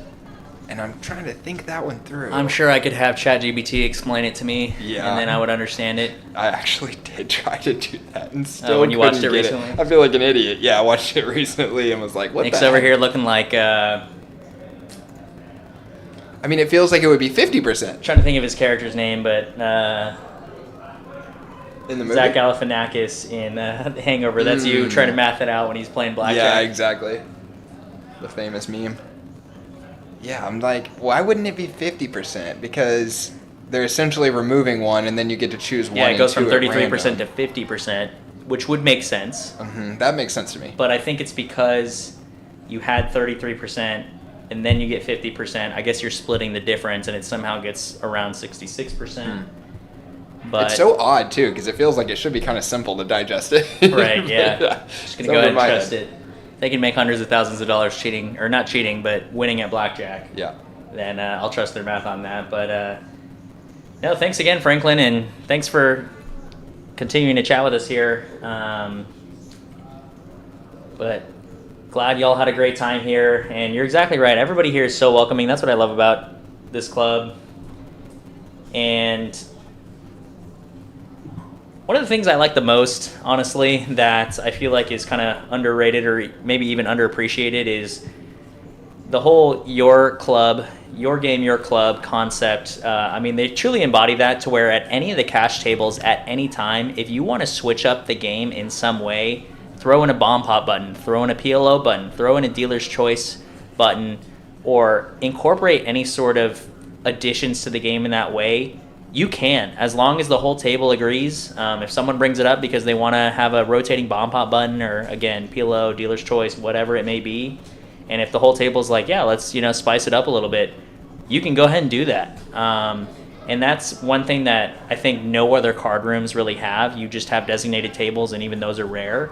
So to be able to kind of switch in and switch out, and we'll see that all the time. It's becoming more and more common these days here in the room, which has been kind of fun to see. Is every day we'll get some 1-1 or 1-2 tables going, and after about an hour or so, someone wants to incorporate a bomb pop button or a PLO button. We'll get that going for a couple hours, and then when the tables kind of had their fix, we'll go ahead and get rid of it. But just the flexibility to be able to do that in the card room is something that you don't see very often, and something that I've actually enjoyed quite a bit. For sure. Just today, they started a 1-1 game, and then about 30 minutes in, everybody decided they wanted to play 1-2, and they just switched it right on over. Yeah, that as well. Like, hey, let's just change the stakes. Interesting spot developing here. I believe this is a 4-way 3-bet pot, so already $75 in the middle, guys, and that's a pretty sizable pot for a 1-1 game. And it's going to be Poison Ivy flopping another flush draw here with nothing much else going for anyone. So let's see if she keeps up the aggression like she has the previous couple of times that she flopped a flush draw. Yeah, Cameron actually kind of donking out here with the King 10. I imagine he was the pre-flop aggressor here, and it'd be interesting to see if Poison Ivy decides to just make the call. She does. Gonna be spicy now because Cameron with 140 into 155. If he decides to rip it, this is going to be a tough spot for Poison. But does bet small here, so she might peel for the cheap price. Oh, but she is going to go ahead and rip it. Wow. I like this play. She's ahead, and also with the biggest draw here, so being able to see the cards makes perfect sense, but still kind of a gutsy move.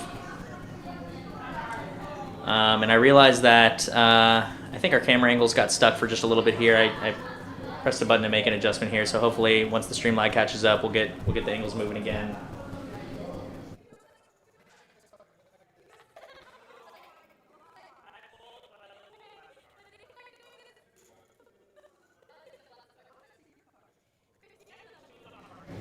Alrighty.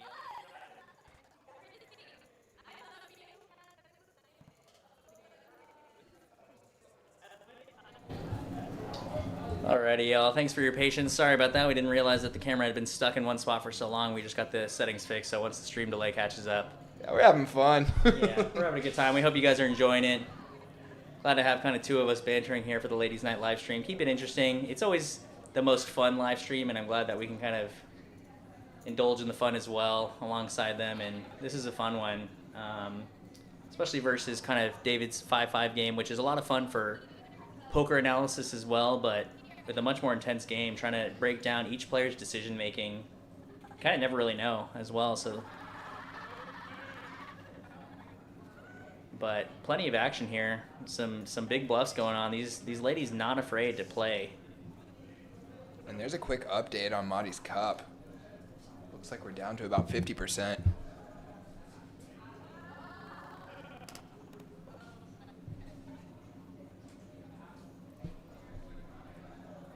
And if you guys are ever noticing that we're having a problem with the graphics or the camera getting stuck or something, you can just soothe yourself to me and Josh's voice as we guide you through a little podcast session here. Absolutely. Talking about fun biopic movies. There's Ari enjoying a funnel cake. We've actually got a couple of food trucks out front tonight, and we've been having food trucks come up every night for the last several nights, and I think into the foreseeable future. Nicole there in the 7th seat, doing a great job recruiting food trucks to come in, and tonight they've actually got a barbecue truck and a dessert truck. Oh, I didn't even see the dessert truck. But no, yeah, shout out to Nicole for that. I do like seeing the fact that it is a different food truck every night. I'm sure we're going to, whenever there's some fan favorites and more popular ones, we'll see those a little bit more consistently. But having the variety is really nice, especially kind of being a player at the cash tables, being able to go out and not have to have the exact same thing each time. I mean, the tacos for Monday night's live stream were incredible.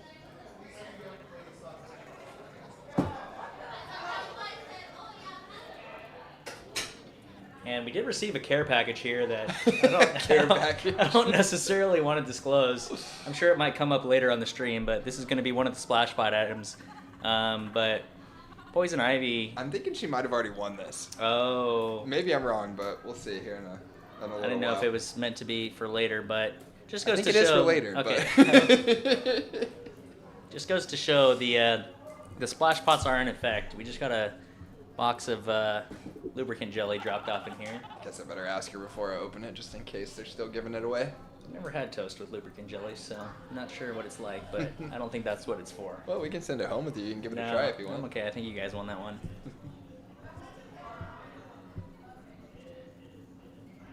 But getting into the action here. Wow.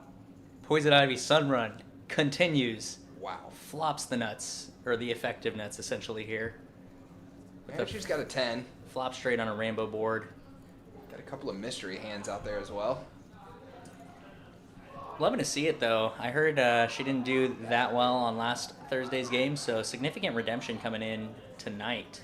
Hopefully she can continue here. And we might not see $1,000 pot necessarily, but we might see $1,000 stack. Be a race to that between Nicole and Poison Ivy for now. But mystery Cameron, hands. with the mystery hand, get a bet out 40. Poison Ivy basically with the nuts here. Action pending on her, so I'm sure she's deciding between a sneaky call or a raise right away. It is a rainbow board, so she could very easily get away with just a smooth call here on the flop, which she does, and go for maybe some sort of check raise on the turn or river, assuming clean runouts. 4 of clubs is exactly what you want to see. Yeah, especially when Cameron's only got $80 left behind and you're going to have 130 in the middle. Significantly reduces your risk of seeing a bad turn card. So Wow, now I'm curious with these mystery hands if someone has a set or, God forbid, the Queen 9. yeah, Dallas in there as well. She must have a little something too.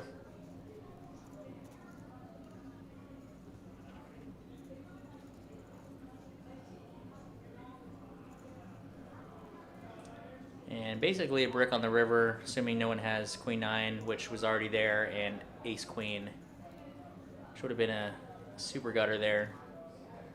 A Dallas all in, and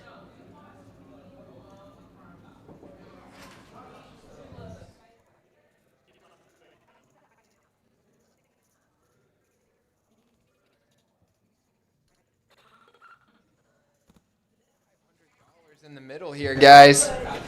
Big pot energy. since we are awaiting the mystery hands, we can ask hopefully the winner of the pot herself. You did not Queen 9?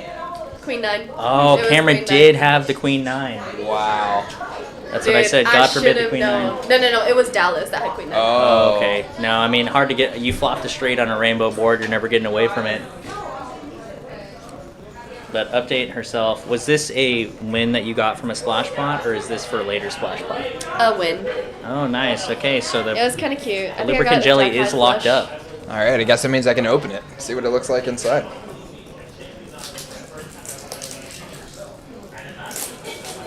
But sad day for the big stack Christy, as her flop straight was cracked by a better flop straight.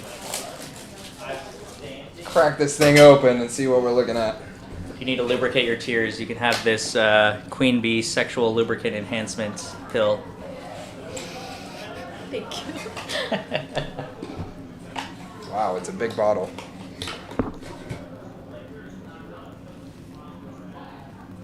Okay. Looks about like what you'd expect. Healthy size bottle here. Yeah, it just looks like a travel size bottle of lotion is what it looks like. Looks like you could put it in a miniature swimming pool and have a wrestling match. What? You never tried that, Josh? I'm just confused, but I'm here for it. Where's my beer? Yeah. But next hand underway. hopefully some redemption for Poison Ivy. Thankfully, I believe she didn't take that big of a hit to her stack there, although we're going to have to get some updated graphics. Yeah, I think I'm going to go mention to them that the graphics are off on the chip count, see if we can get those updated. Yeah, because I don't think it could factor in whether she won or lost the hand there.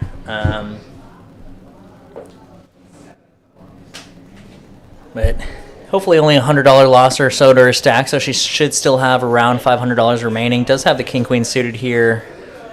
But all players not really with anything here. Marichu going to go ahead and kind of bet out with, Poison Ivy does make the bet here after having the pre-flop aggression and does turn a diamond draw to go along with her 2 overs.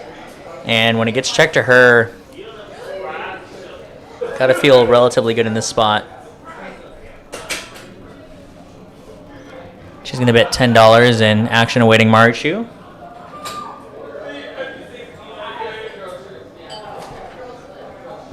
But does lay it down, so she's going to get $34 back here.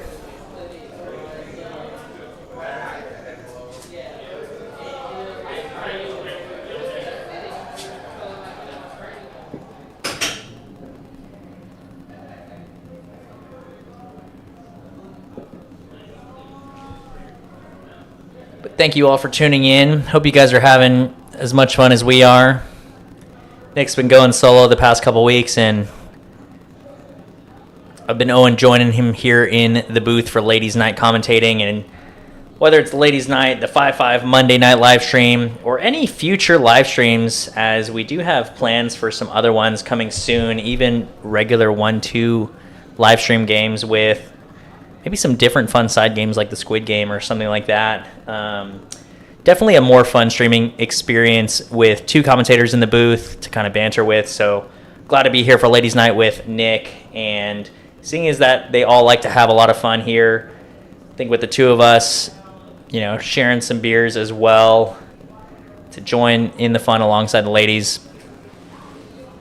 hopefully makes for kind of just a laid-back, fun poker live stream for you all. So shout out to everybody watching here.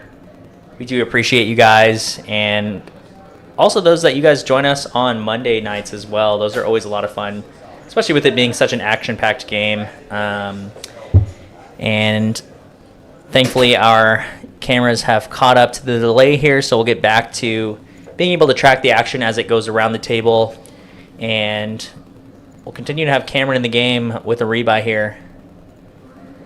But updated stat counts, so yeah, it looks like Poison Ivy did take quite a dip on that last hand, down to 387 now.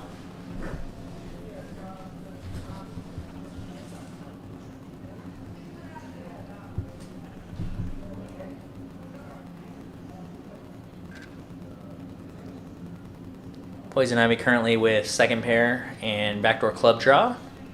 Does have the best of it right now. Marichu with the Jack-9 has a gut shot to the 10 here.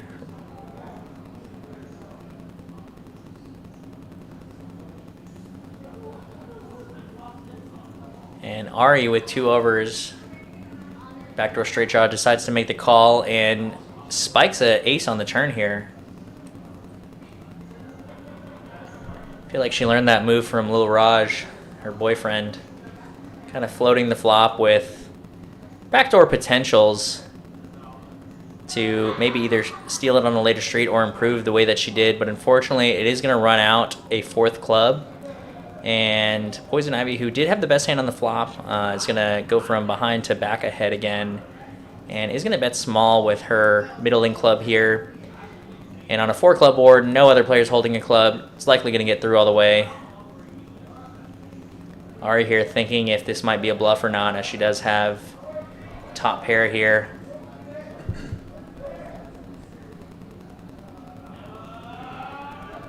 Really taking her time. I do like that tank there, as it was a small bet in relation to the pot, so don't have to be right too often to make the right call there. But does lay it down. Poison Ivy going to win.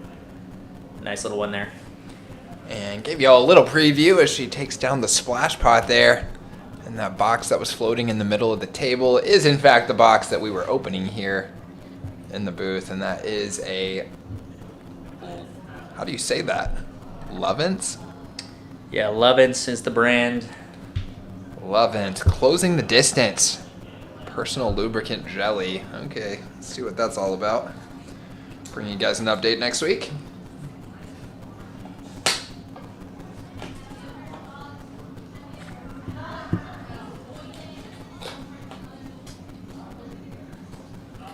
They do like to get a little wild and rowdy on ladies' night. And we're here for it. Absolutely. You can see Cameron moving around one of the spill cards. Sure they're having a lot of fun with some of these very revealing questions going around. Should I grab a couple and you want to answer some? You scared? You know, I'd love to answer some, but for the sole purpose of this living forever on the internet. If this was like live and you guys could hear it while you're here watching and then never again, And then I it's absolutely would answer it.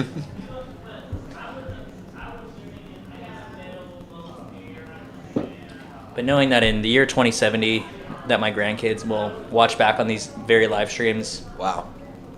because they want to see the last good thing that their grandfather Josh ever did. Wow, dang, not a No, lot of no, hope no. there. We'll just leave it at reading the descriptions of these fun little items.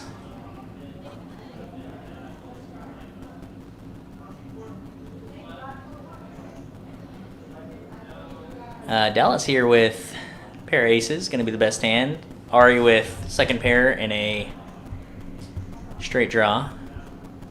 And Nicole with second pair as well. And it was in fact Dallas that had that queen 9 straight against Poison's lower straight. You can see she tripled up in that hand, I believe. Yeah, her stack's climbing to be one of the competitors now. I believe she's the second highest stack. Nice little redemption after the aces there, so little rebuy and already doubled up and then some. Backdoor straights, front door flush, no player with hearts other than Dallas, so she's going to win another nice one here. And maybe a little bit off, or no, 527 here. Okay, yeah, so Dallas now the second chip leader. Basically back to even and now with a $27 profit on the night. So we take a look at some of the VPIPs here. So kind of like we mentioned earlier, Cameron with the highest VPIP. Definitely not afraid to give some action here and get involved. That 7-3 hand was definitely a lot of fun. On the opposite end of the spectrum, we do have Nicole with the 35%. That being said, that might actually be her regular VPIP regardless, but she is stepping away every now and again to take care of the room, take care of all the players in the tournaments and everything that she needs to do. And we appreciate everything she does for us again, so shout out to her.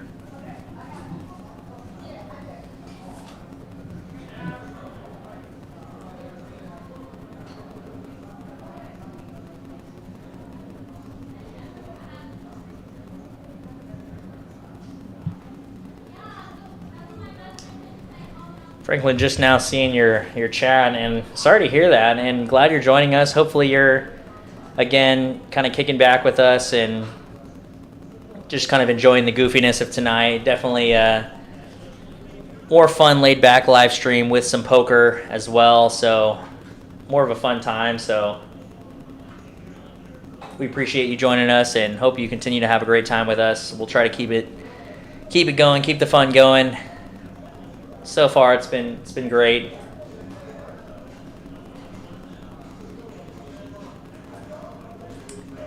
And would love to make this as much of a regular thing as possible. It's a lot of fun. So 2 different live streams going on each week so far, and fun in their own ways. Again, the high stakes action live stream of the 5-5 game on Mondays, which has the entertainment factor of seeing some big pots. You know, we're closing in on potentially seeing our first $10,000 pot. This last week, 3 hands in, we did see our first 7K pot on the live stream. But then our ladies' night Thursday live streams, we're just here for some. We're here for some laughs. We're here for some poker. People hanging out. So definitely glad that you could join us tonight, and hope things start going a little bit better for you. And it's all going to work out.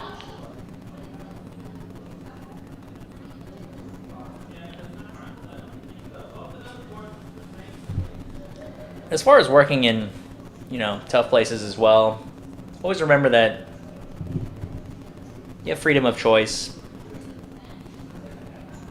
And if it's something you got to stick out, you can stick it out, but otherwise, definitely not a bad thing to kind of continue in the grind, but on the side, even when you have those moments, be looking for the next thing that you can find yourself doing. So I have faith. Keep powering through, and you'll get to where you need to go. So as we get these, I think he's updating the chip counts now. these next hands underway. Yeah. Just wanted to get some updates there. But for everybody else joining us in the chat, I see our viewer count slowly trickling up here. So glad you guys can join us. We're having a great time tonight. Ladies Night live stream. Got Nick and I here in the booth. We're enjoying some Dos Equis as well. So getting in on the fun alongside the ladies. Already been having a great goofy time so far, and I'm sure it's going to continue. So let us know where you guys are watching from, what sort of things you want to see on this live stream tonight, as well as what stakes you like to play. If you guys are PH Social regulars, it's always a good time. We'll get the next hands underway once we get these cards recalibrated here. This happens every now and again.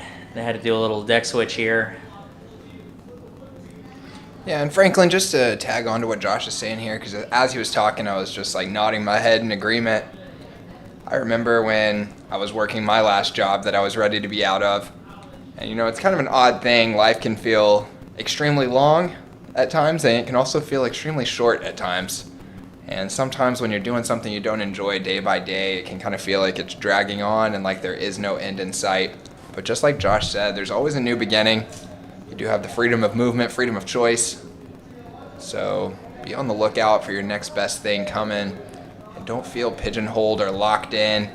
It always feels like it's going to be so hard to get away. And then once you do get away, you look back and you think, man, I could have just done that the entire time. And it was a scary thing to jump, but once you do jump, you realize it's probably a soft landing place at your next spot. So be on the lookout, buddy, and we hope to see you again up here. Yeah, absolutely. Actually used to be a teacher before I quit my job and got into the poker industry. Oh, really? What were you teaching? I taught middle school history and coached football, basketball, track. Wow, I would have, if you asked me to guess what your career was, I would not have guessed that, although because you mentioned it, I can kind of see it. Yeah. So, no, interesting. Yeah, and there was definitely aspects of it that I enjoyed, but by the end of it, it really wasn't even the teaching that you get tired of. It's the administration. That's what I've heard from all teachers. I never went into it, but as I was trying to figure out what career path I wanted to go down, I was originally a music major and was on path to be a band director.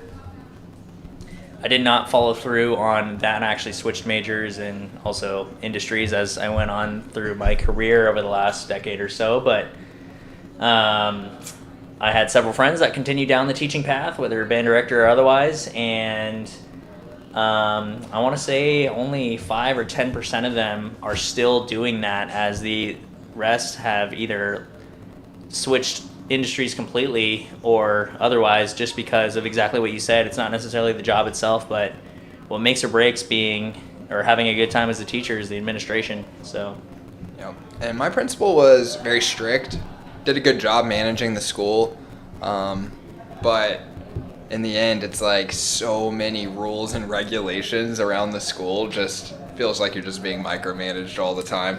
Yeah. So many emails, so many lesson plans, so many papers to grade, so many meetings. It's just endless.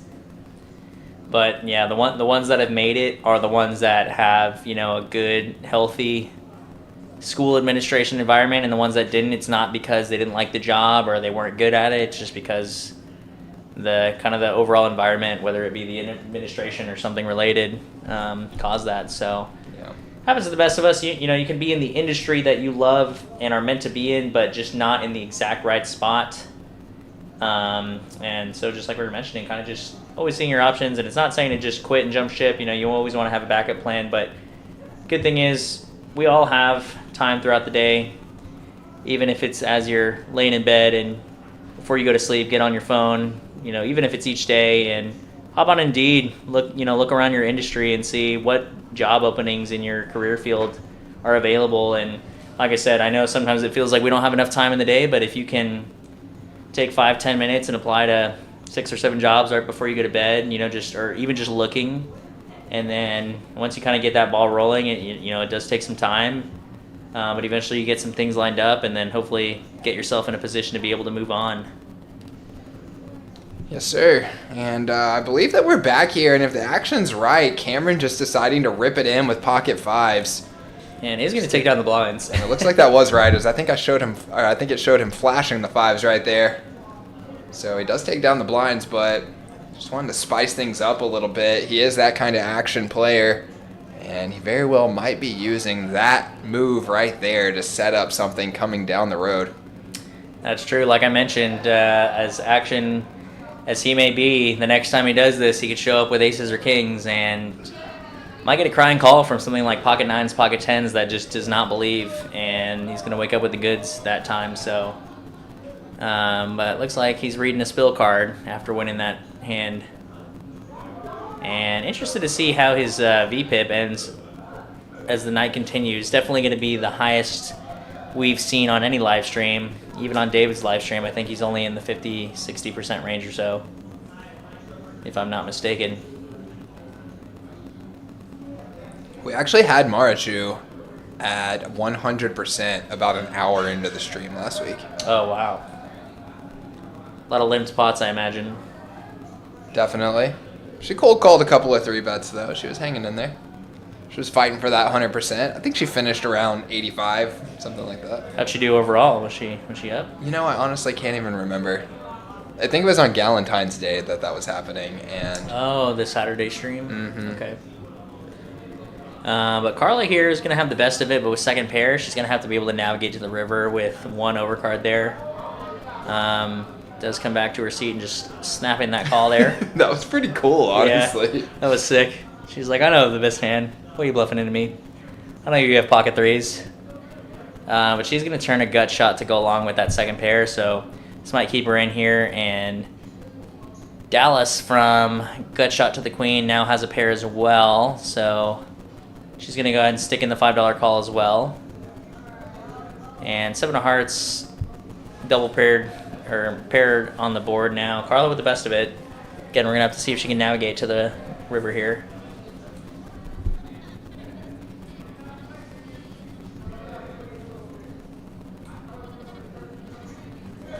Dallas checks. Mari's going to check her pocket threes, and Carla's probably going to check back her second pair. She does. And is going to get resituated as she takes down a nice little pot there. And with that win, she's going into big baller mode. It's going to get the massage going. Yeah, I was wondering what she was doing. She was just situating, winning a pot that'll pay for the massage while she's setting up for it. That's baller status. Best case scenario. I've recently been drinking the massage at the table Kool-Aid. It is nice every now and again. I also just occasionally have back problems, so it definitely helps quite a bit. But there's no better feeling than when you're getting a massage at the table, and during the duration of the massage, you win a pot or two that will basically cover the cost of that massage. So kind of like a little break even there.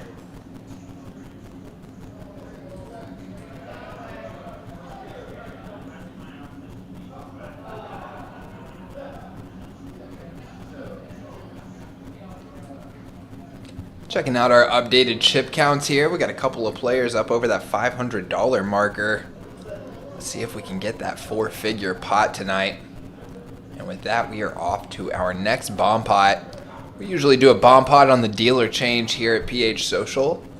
And as we've mentioned before in our 1-1 game, it is a $2 ante with a $50 maximum cap per player per hand.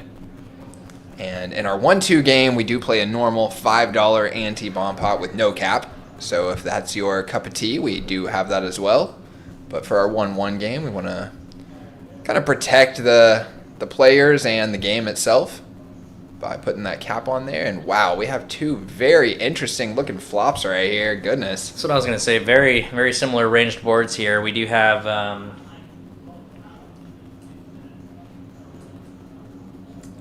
Ari and Marichu kind of all around that board. Dallas has the low straight with the Jack 9, currently best, as nobody has Ace Queen or Ace King. And Ari with the King 9 kind of has a lock on the bottom board, as Dallas has a lock on the top, and Marichu kind of has chop outs or more on both. But does brick out there, so it looks like we're going to see a chop between Dallas and Ari. And I imagine there's the $50 cap on this one as well. Looks like it is, so they're going to bet out that final $30. See if Mari wants to stick around. Top 2 on one, top pair king kicker on another. Does make a good fold there. And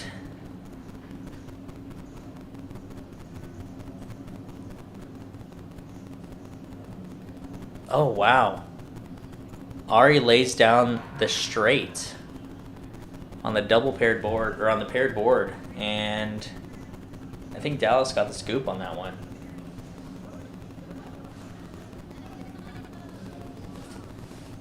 Seeing there was only $30 on the river, Ari's only in for $20, so kind of just decided to cut losses there.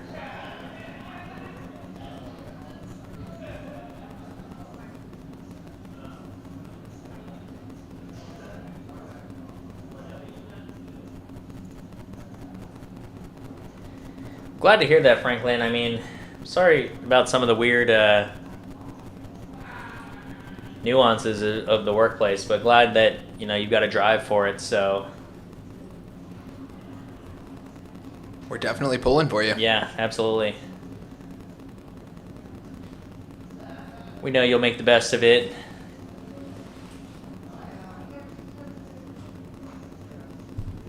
It's going to be Marichu bumping it up here with the 9s. And getting 3 callers. And it is going to be Dallas flopping 2 pair here. But Poison, again, flopping the nut flush draw with a pair to go with it. It gets an interesting turn card as it discounts Dallas's 2 pair. I thought it might slow her down, but it doesn't. And Cameron in there as well with a king, so pretty spicy board here. Yeah, 2 pair, 6 kicker going to be good for now. And from the backdoor flush draw, gonna river 2 pair, but basically aces and 7s with a king, and so rude to Dallas, but nice little river bing for Poison Ivy here. Definitely needs some redemption from earlier, so it's gonna win a nice one there. Yeah, a good bet from her on the river to get value from 2 different kings. So goes with kind of the small size, 25 into about 150, I think, just to entice those kings, saying, Yeah, crying really, balls, max value. Exactly. You're really gonna fold getting 6 to 1. And yeah, it does win a pretty sizable one there.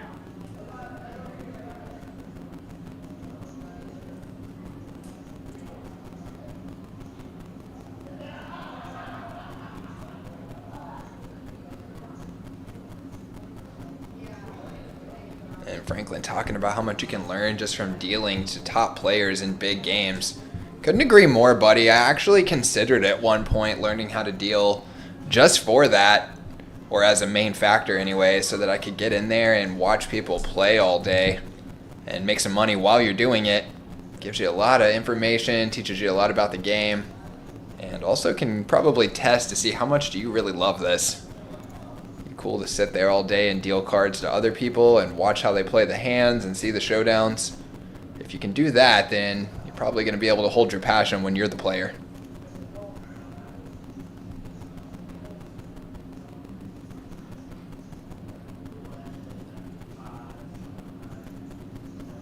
Got Cameron bumping it up this time with the suited King 10. And then flops a king, but Nicole with the jack kicker. Gonna be pipped here. And it'll be tough to get Nicole off of this one. Snap call. And we are heads up to a turn. Nine of clubs doesn't really change too much.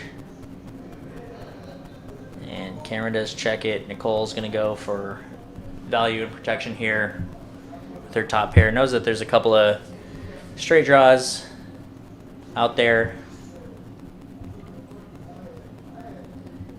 And she can also potentially extract value from a worse king. Now 2 pair for each player on the river, but Jack kicker is still going to play, and it's going to go check, check. King Jack going to be good here. Another one for Nicole. Might have the lowest VPIP, but running the table tonight. Yeah, and poor Cameron can't get anything going here. He's been in a lot of pots and had a lot of second best hands. Very, very close to going on a run, but so far hasn't gotten anything to click. It always makes me feel a little bit for the player when I see them getting so active and then you just take one beat after the other. I know how that feeling is, and that is no fun. Yeah, absolutely. Literally about halfway through the day today, I was like, am I even going to stay and keep playing until the live stream tonight, or do I just need to leave? Because I'm about to pull my hair out. I saw you running into it today. But Self-inflicted a little as well. Made a really, really wild, bad play in a bomb pot and hated it before the hand was even over. Before I even got called. You're just sitting there waiting, and you're just like, I hate my play. Yeah, that was an interesting one. I mean, I will say it definitely put us all in a tough spot. I was in that hand, and last to act. And for that price, so it was like $30 on the turn. It was like potted, several callers. Nick last to act and repots it or bumps it up to 130 or so. And the entire table called, and I was last to act as well. So for $100 more into what was already like $700 or $800 with a lot of outs, and it was an interesting one. But yeah, it was kind of funny because I could tell when you made the raise that I was like, he doesn't even look like he likes this raise. I hated it. As soon as I made it, I looked around at everyone's stack sizes, and I was like, what am I doing? I'm like squeezing for fold equity. I thought because it checked her out on the flop, I was the only one that had the nuts on my board. But there's still like so few clean cards on my board. And there's also a million draws on both boards, and you have to account for the fact that players are going to call on either board. And exactly. My hand, for example, was not made on the turn, but I had a ton of outs on both boards. Thankfully, mine came in on the one board that I was playing. You were on the other board, but another player got there on that one. But yeah, no, I mean, you were running into it a little bit today, but I was going to say earlier as well that, like, happens to the best of us, happens to all players, that sometimes there's just a day where you kind of like we're seeing Cameron here, where you can't just make things happen the way that you need them to, or getting drawn out on, getting pipped with your top pairs. You know, if I have a king 10 suited and I flop a king, it's going to be tough. Yesterday, I doubled someone up in the 1-2 tables for took an $800 hit off my stack, as I had ace queen on the button, and it checked to me on the straddle. I raised, and then got limp re-raised by a player who was the most action player at the table, who basically would play any 2 cards, raise any 2 cards. And so normally you would give credit to a limp re-raise. In this case, a little bit harder, although I figured they might have had something. But I had ace queen, flop came ace high or queen high, and the board ended up running out trip 7s as well. So I had 7s full of queens, and they kind of they triple barreled, and I had to call them off, and they had kings. So, and it was one of those where, looking back, I knew I could have played the hand differently. I could have either folded on the pre-flop or on the turn, and then even on the river potentially, but just couldn't quite get there, and that player had the perfect image for me to not believe them. And they got paid off. So sometimes, you know, we all run into that occasionally. Absolutely. That's poker. I'm sure we've all gone home, driving in the car, screaming at the steering wheel or something, thinking about the hands you played, how you could have played them different. Thinking about how unlucky you are. Yeah. We've probably all been there before. So it happens. It's part of the variance, part of the math of the game. So it happens to the best of us. All you can really do is reflect on whether or not you feel like you played the hand of the best of your ability, and if you did, and you just got a cooler, then you can't really beat a cooler, and if you didn't, you can kind of just adjust your game for the future on how you might play it better for the next time. But Dallas getting to the river with her top pair holding here. And is going to take this one down. Really nice comeback after the rebuy. Absolutely, and with that, we've got 3 players up over that $500 marker. So we're getting deeper on this table. It's going to take 1,000 big blind pot for us to see that 4-figure pot, but the more players we've got over 500, the better chance we have. Yeah, absolutely, and I'm sure there's more than potential. What are the stacks normally looking like in this game? Do we ever is it normal to see them get, kind of in this range here? I mean, we'll see one person get up in this range. It's Okay, not very so- often so that we seeing get 2 or 3 4. is Yeah. is a spectacle, and hopefully gearing up for something fun tonight.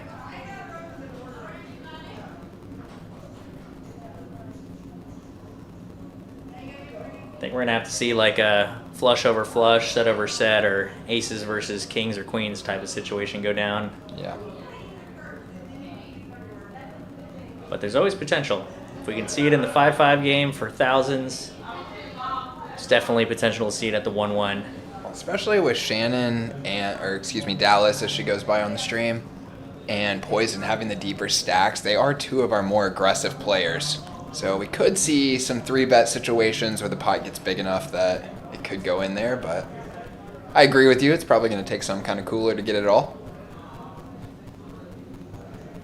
And Dallas, again, taking another one down here. Really getting it up there. Yeah, poor Cameron taking another beat. Exasperated muck right there. Yeah, playing some gut shot hands though. These sorts of situations doesn't necessarily need to jam on flop or turn or anything like that, so.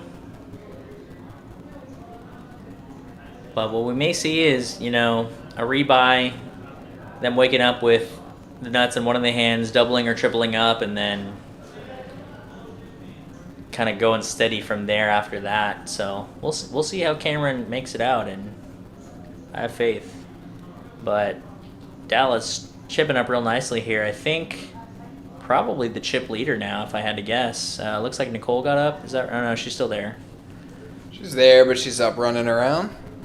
doing her thing. But yeah, if Nicole's not the highest, I think Dallas might be now with a $134 profit. So very solid recovery after the rebuy.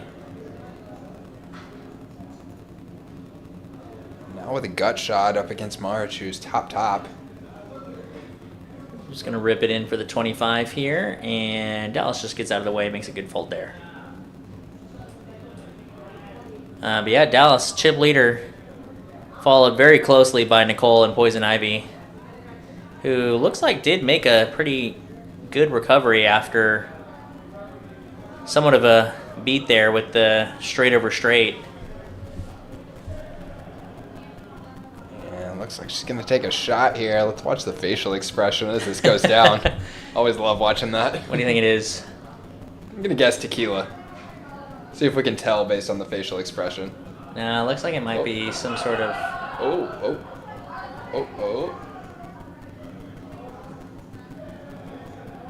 And the world may never know. Yeah.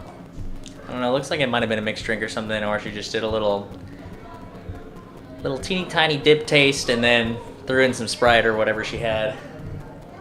Ooh, but here we go. A couple of Broadways and pocket queens for the lady herself that we were just talking about. It's going to raise it up to 10 here. And probably going to get called by everyone with these hands, but Lauren makes a great fold with King 9 off. Haven't really seen her get too active in any pots, so she's been playing pretty tight.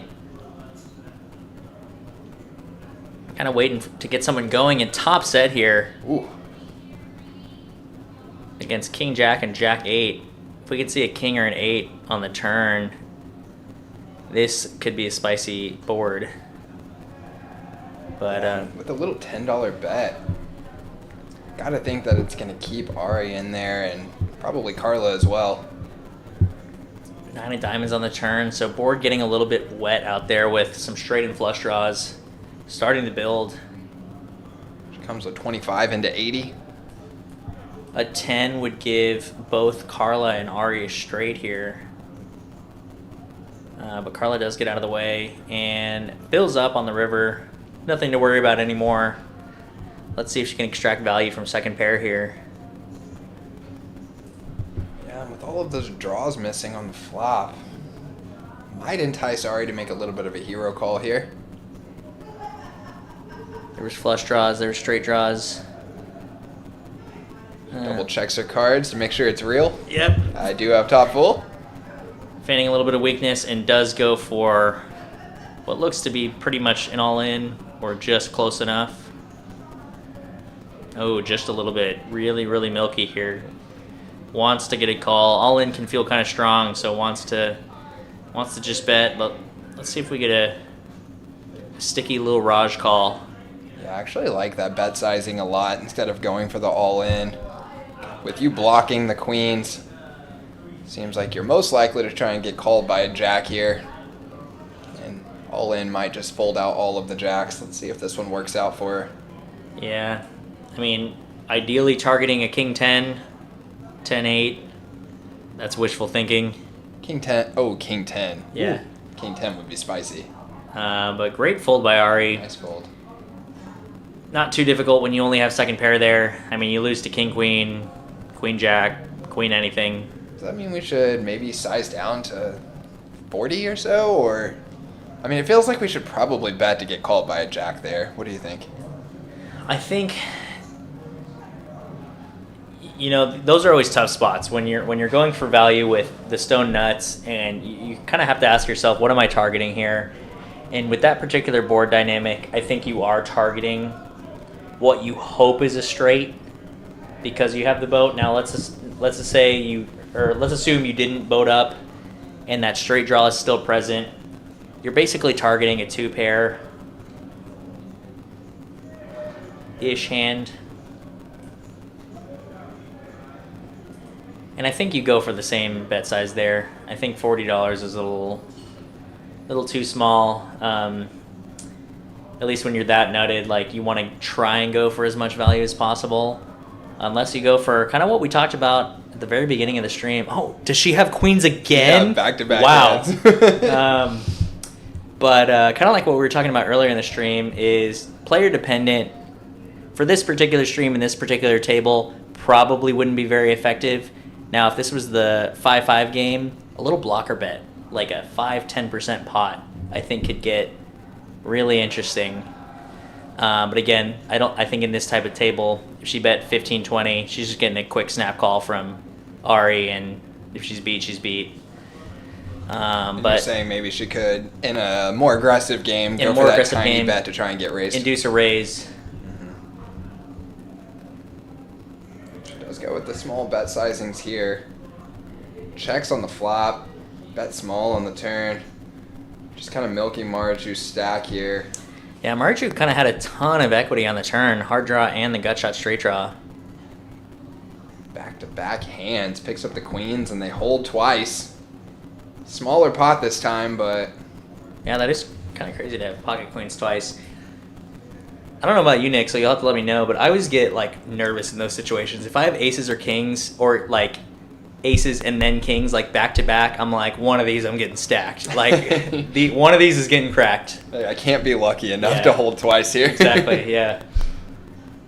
I feel that, especially with queens. Yeah, if I get queens back to back, I'm like, this time for sure, ace king high on the board and no queen. Yeah. Feels like it's been a minute since I picked up aces and kings in any order in back-to-back hands. That's pretty cool. I think the last time it happened, I was at the 1-2, maybe at the beginning of the month, or actually last month, and I had kings one hand, and I think a modest one, and then the very next hand I woke up with aces. I was in the big blind or small blind, so close to last to act pre-flop, and I re-raised. Got jammed on by our very own Ethan, who actually had ace-king suited. And as always, we ran it twice, and he flopped 2 kings on the first board. So at least not losing the second one, but wasn't the ideal run out when you... And one of those sad days when you kind of ask yourself, how am I losing on this session when I had aces and kings back-to-back, and I was still losing on that day. So the variance can get us all in different ways. Poker's wild like that, isn't it? Yeah. No, there's days where I'll have pocket kings like 3 or 4 times, and I'm like, how am I down in this game? But it just is what it is. Yeah, and sometimes actually, you can be down more because of that. That's true. I mean, yeah, you get cracked 1 or 2 times. Yeah. But shout out to Baylor Dave joining us here in the live stream chat. He says, shout out to the second and third best commentators at PH. We appreciate you joining us. It's been a fun time so far. Definitely rewind to the beginning of the stream. It was real fun and real goofy there for a minute, and I'm sure it'll come back here. Dave, I think it's time to switch up the screen name. Where's the Baylor Dave at? Dave Stows. Too professional.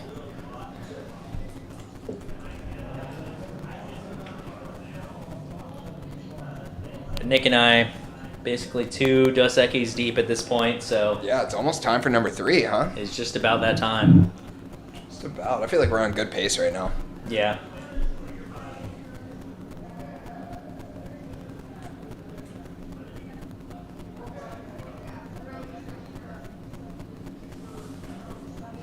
But yeah, we're loaded up.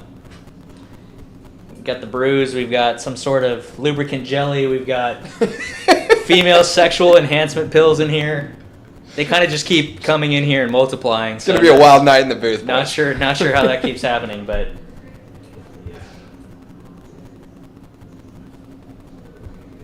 Carla picking up the 10s here, +2. A couple of limpers in front of her. and another pocket pair for Poison Ivy, but a little pipped at this point, so it's going to be interesting. Dallas with a pocket pair right behind them as well, 3 in a row. Yeah, with all these low pocket pairs, I mean, if we see some high cards on the board, it could probably save Poison Ivy here. It's kind of fun. 3 players in the hand, 3 pocket pairs. And that's kind of the board that you might honestly be hoping for in this situation, even when you don't know, is kind of just something to let you off the hook. Because unless you flop a set of 9s, like, how really do you play pocket 9s post flop, even if you flop an overpair? Yeah, and bold c-bet from Carla, just betting the board texture, favoring her. She did have the best hand. Does get through.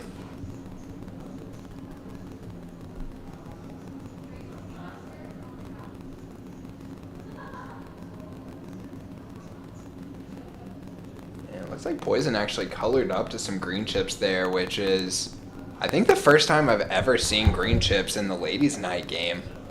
Getting some deep stacks going, especially with those 2 players right next to each other. Absolutely. Those stacks look like they could be playing a bigger game, huh? Absolutely. Looks like 1-1 or 1-2 stacks for sure. The real fun time is when we get to a point where we see some blacks on the table. Maybe even this probably wouldn't happen. There's kind of no real reason for it to, but it'd be real cheeky if, say, specifically with the current stack sizes that we have, if Dallas kept a stack of reds and then just got a purple just for fun.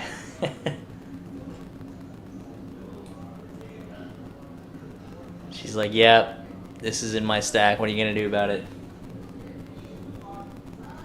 And then does the really aggressive big blind smooth call with the purple chip. I just call. 500. Yeah, the worst thing is whenever you color up too much and then you lose your small chips and then you have to like ask for change. And I think for that reason, me particularly, I color up as a last resort.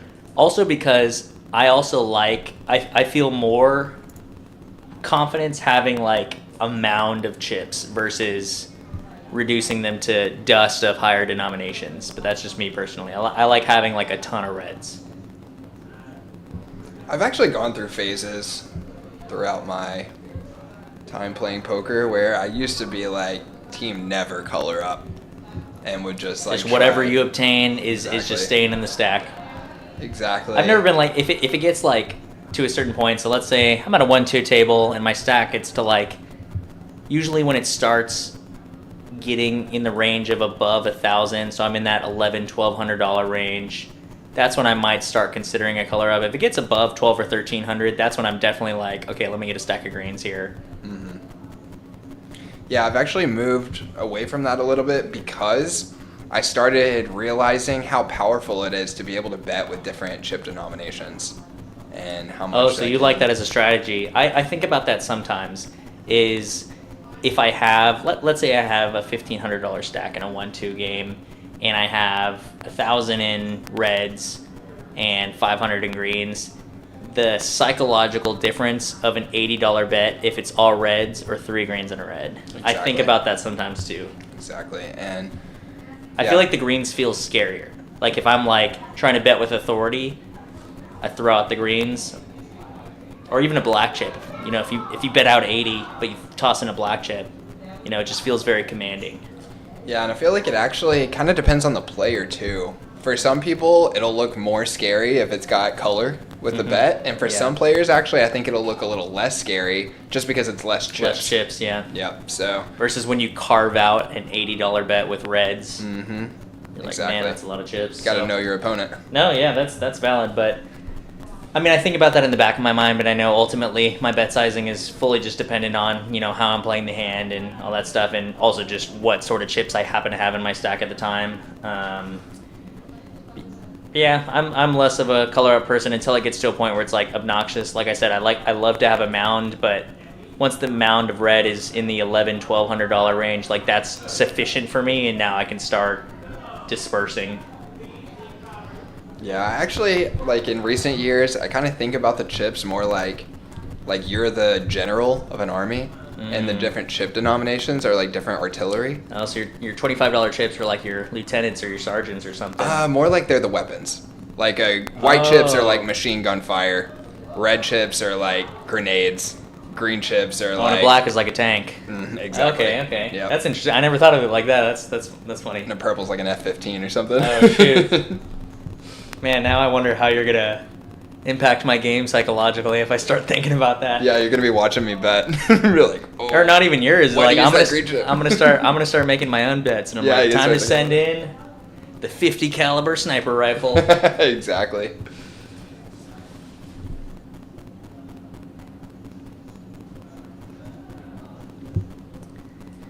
But Cameron might be making a little bit of a comeback here. Pocket six is the best hand on this board. Yeah, good job recognizing that. Going for a small raise here.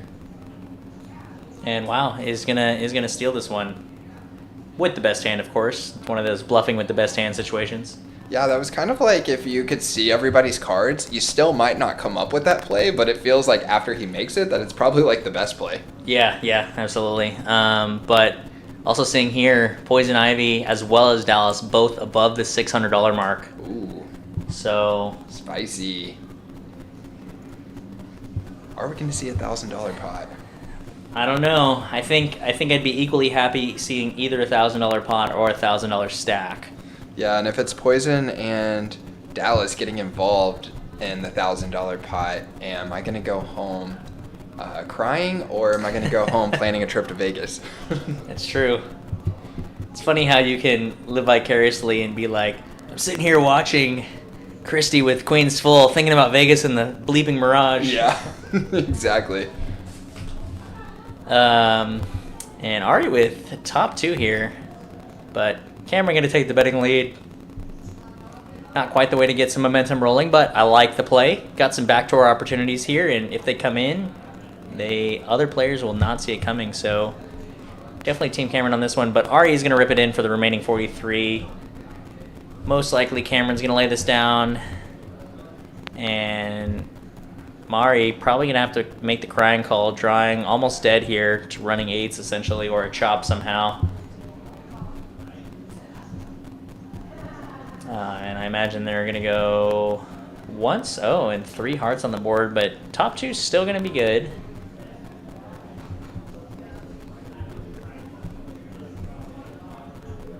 And Ari's going to get a nice little recovery there. Yeah, I mean, I think it'd be hard to see Poison Ivy and Dallas get it all in unless, kind of like we mentioned, it has to be the absolute perfect cooler. Like, it has to be set over set on the flop and nothing else because, and, you know, as you're playing at the tables, you know, you're always very aware of your opponent's stack sizes, and especially when you start getting, like, heads up to a flop, you're one of the biggest stacks at the table and you're heads up with the other biggest stack at the table. Like, there's definitely a different sort of psychological game that's going on at that time because you know it can get big fast if conditions are right and if you both have some sort of nutted in your own way hands. So I imagine, like, these two ladies, they're going to be very hyper aware if they're ever getting into even the brewing of a big pot between their two stacks.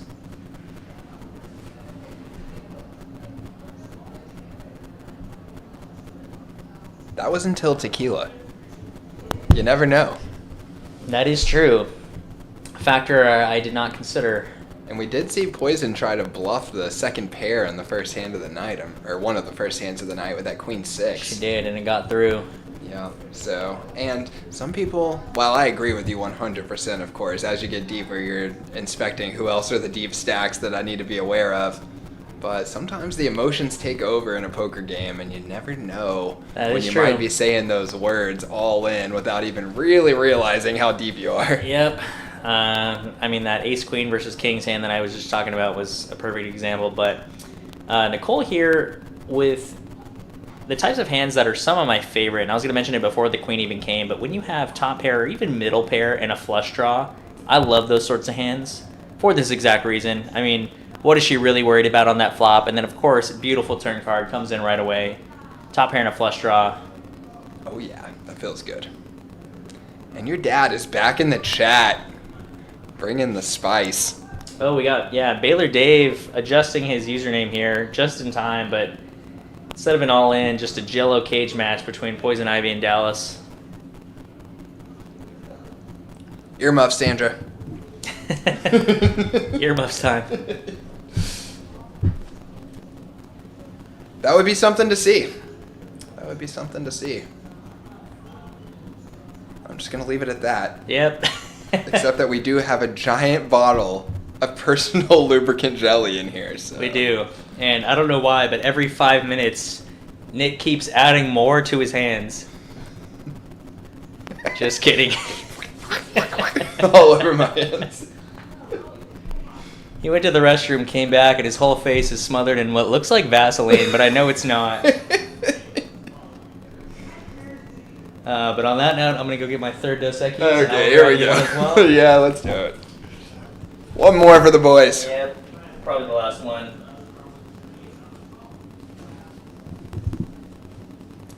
Poison Ivy back in the mix here with the ace king. It's going to be a raise and a couple of calls for $6, and she puts in that big squeeze there. There is $20 in the middle, so $45 squeeze, pretty reasonable relative to the pot. Quite large relative to the open raise. And although our ladies do like to play a lot of hands, she does pick up all folds there. Takes down the 20.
Another sizable pot brewing here. Dallas with the 2 overs and the front door flush draw.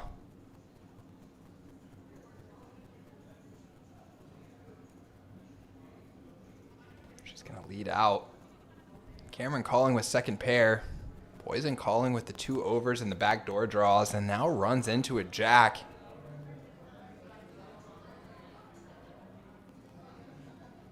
Dallas leading out again for 20. I think versus that sizing, we're very likely to see Poison call again.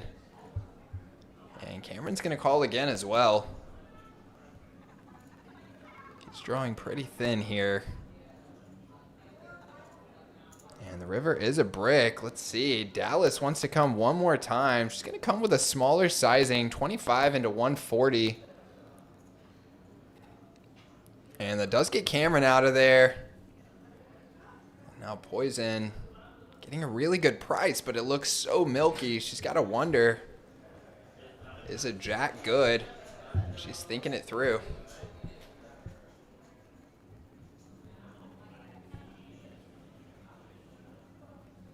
Double checking her cards one more time.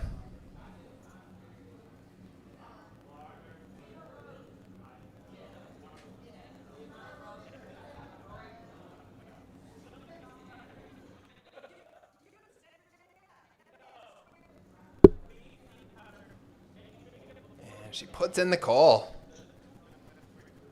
And she's going to be happy to see the good news. Dallas with the triple barrel. And Poison scoops a big one, and she is sitting on quite the stack here. Up over $750. And she actually just made an appearance in the booth here to come shake her butt for us. Started doing some thrusts. Some thrust. That's like it's like the Asian girl twerk. Asian twerk. Well, I missed the hand. What did she just scoop? She called down 3 barrels after turning top pair, and Dallas came with a triple barrel bluff. Oh, wow. So, collision of the stacks. What was the riverbed size? 25 into 150. Okay. Yeah. Reasonable. Reasonable, and it did look so milky. I don't blame her for thinking it through. Yeah, what did she call the flop with? Just 2 overs and backdoor draws. Queen Binked it. jack on a 9 high board with a backdoor flush draw. Binked it right on the turn. Binked it on the turn. Calls 2 more times and wins a really nice pot. Did Dallas have top pair on the flop or like a second pair on the flop situation? No, she had 2 overs in the front door flush draw. Okay. Little triple barrel bluff action. Well, closing in on that $1,000 stack mark, so That's true. I didn't even think about it getting there other than from a huge pot.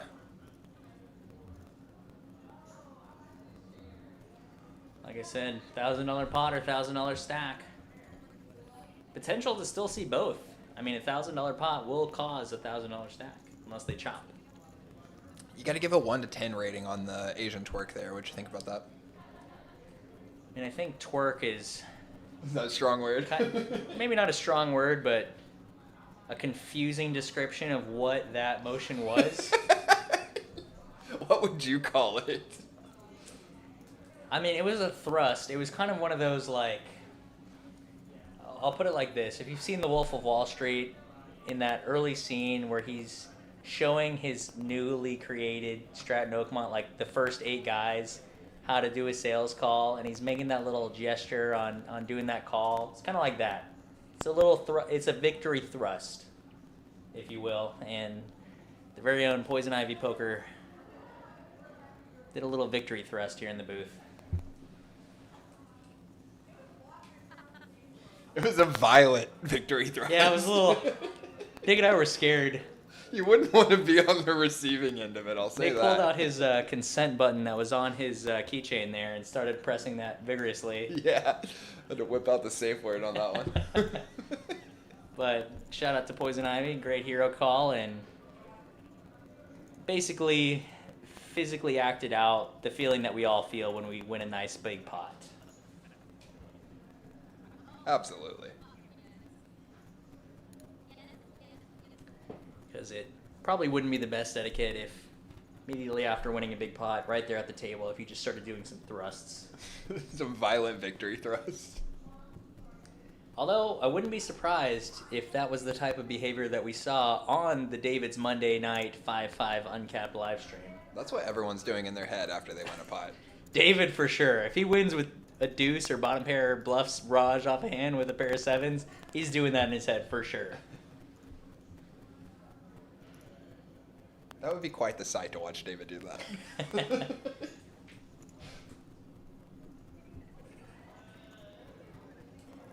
But shout out to him. He does have a, also made by Poison Ivy herself, but a wonderful advertisement for his Monday night live stream that's being posted around on our TV screens around the club. It's a very nice promotion for his live stream. It's a cute picture. It is he does look very cute in that photo. Looks like just a happy little guy. I was a little surprised to see him take that photo, but it is cute. I like it. He actually won that sitting in Poison's seat right now, in the 3 seat, when he won on the live stream. Was that a tournament? He won the day that day. So does he get a free water? Yeah. Yeah, he won a little streak there. He was winning tournaments, and was up here at several free rolls. And if you guys are looking for a place to play some more portable tournaments, this is the room for you. As we run a tournament every single day at noon and 7 p.m. And at noon it is $1,000 guaranteed free roll every single day. It's absolutely free to play as you're in your member club. If you need a membership, it's only $10 a day or $30 a month or $3,300 for the year. Really want to get going. And those free rolls are free to play for 3,000 chips. You pay $15 dealer toke. A couple of our dealers and our staff here, and that's you up with 15,000 starting chips, and then just register on time and get another 5,000. So PK starting stack for $15, and there's $1,000 prize pool every single day at noon, as well as Thursday through Sunday. So a lot of great 1K tournaments, and then Monday, Tuesday, and Wednesday nights we have our special tournaments with bigger buy-ins, bigger guarantees. And guys, head on our social media, check those out. We'll probably run through here in a few minutes. Well, actually, our news from the Henderson, so we're running right now. So on Monday nights we have our Bounty Hunter tournament, 1.5K guarantee. It's an $80 buy-in with $25 bounty chip. Green chip bounty. Bust player, you get 25 bucks off of them. And then on Tuesdays we have 2X Tuesday, where we double prize pool on our normal free roll. It's got the same buy-in structure that I just mentioned a minute ago. And it actually has a $2,000 guarantee on Tuesday nights. And that's a huge turnout.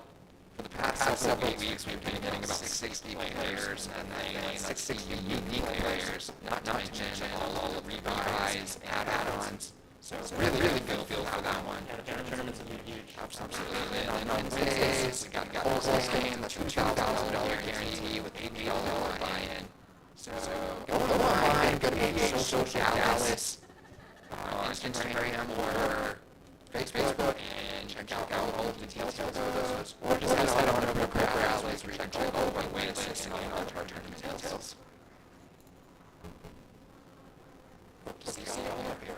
A lot of great trainings, a lot of great challenge games as well. Sound bad. The volume on tournament just a bit, so that turned out for you. Should better let us know.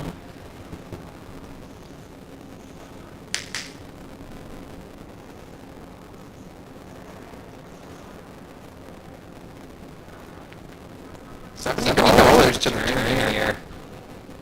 Poison and tournament packs, and choose a pair of eights. Now 25. See if either church wants to continue. Third area, kind of like logo, especially first size. And then day team tournament is us here in the booth, or is it ladies at the table? Because we do know that the table audio is very choppy, you can catch it on just engine, so that we hear if there's anything that's against from their little side game cards. That guns go through different stuff. But the table audio, we are going to not good at great, but I'm going to make sure that I'm sounding good here in the booth.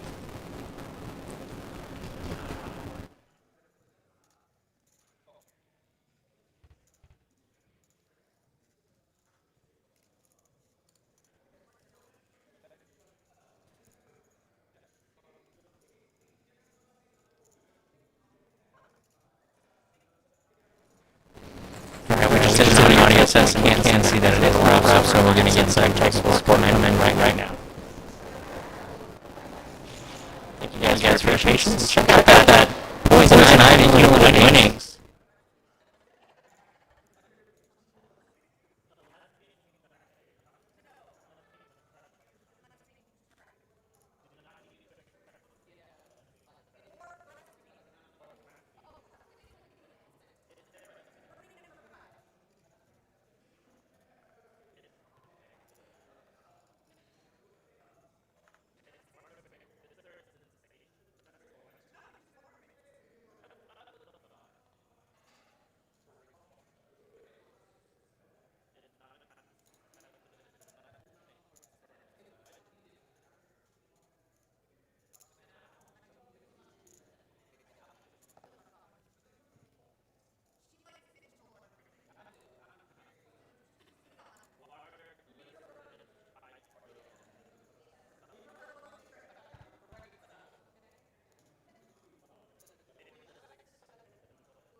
All right, doing a quick sound test here. Let us know, Dave, and we're also going to be listening here.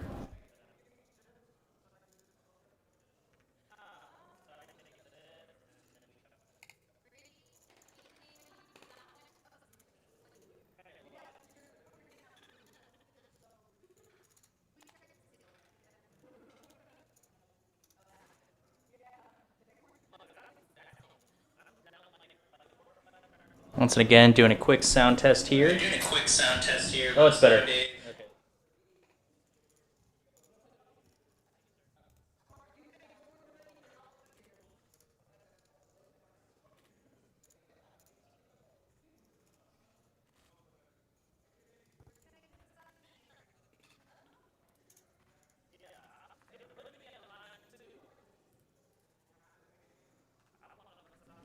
And we are back. We're back. Thanks for hanging around, guys. We know the technical issues can be a little frustrating, but we are working hard here. The team is growing every day, training up all of our staff members on how to handle all of the technical aspects of the stream. You guys would be surprised how much goes into making one of these things happen between camera switches and multiple different softwares all working together. The card readers, the dealers communicating with the action trackers, and then sending it all the way on over here to the commentary booth. And definitely takes a team effort to make it all happen. So we appreciate those guys out there working hard to get things fixed up for us, and appreciate you for hanging in there. Poison Ivy up over $800, guys. That stack getting pretty serious. I'm not sure if I've seen an $800 stack on the ladies stream yet.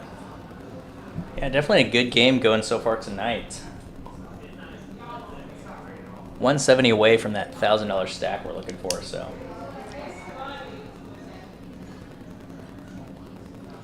Isn't poker wild? I mean, me and Poison have been coming up here every day, or let's call it 4 or 5 days a week, for the past like 6 weeks, and it feels like neither one of us can get like a really serious win booked. I mean, we haven't had an $800 stack in a 1-1 game in weeks, and then all of a sudden you come on to play the stream where, 2.5 hours in, you're sitting on it. It's just kind of wild how poker works like that. Yeah, we were talking about that variance earlier, that there's going to be the days where you cannot miss, and you just literally sun run. It's, I want to say 1 out of every, 40, 50 sessions, just depending on how much you're playing.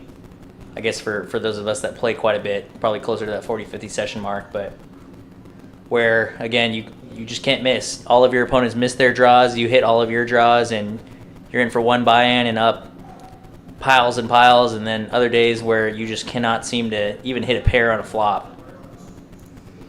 Yeah, and I was curious, is she going to be able to get away from that top pair, as it did go bet and then raise in front of her.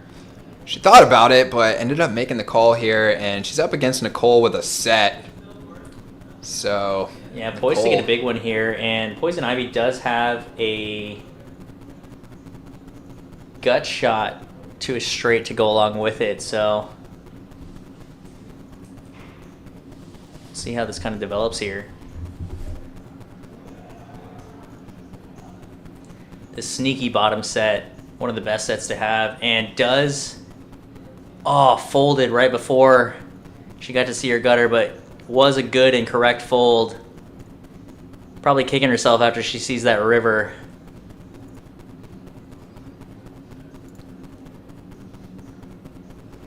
But Nicole gonna pick up a solid one there with a set. Properly bet it for protection and folded out the exact hand that she needed to, so worked out for the best hand on the flop there.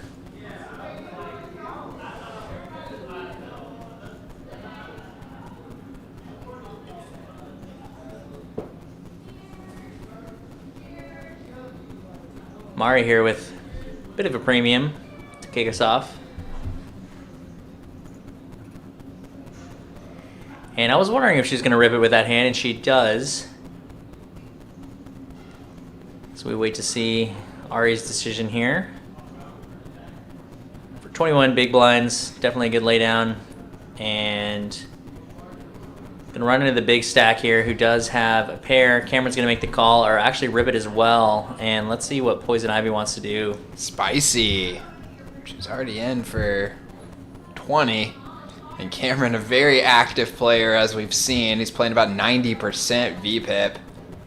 Interesting to see the equities on this hand, as Poison Ivy does have currently the best hand with a pair here, but the lowest equity between the two. So I'm assuming that's factoring in the fact that Ari folded A7 or 8-7 off, so one of her set outs is gone, and flipping against 2 overs, 4 overs at that are also unblocked between each other.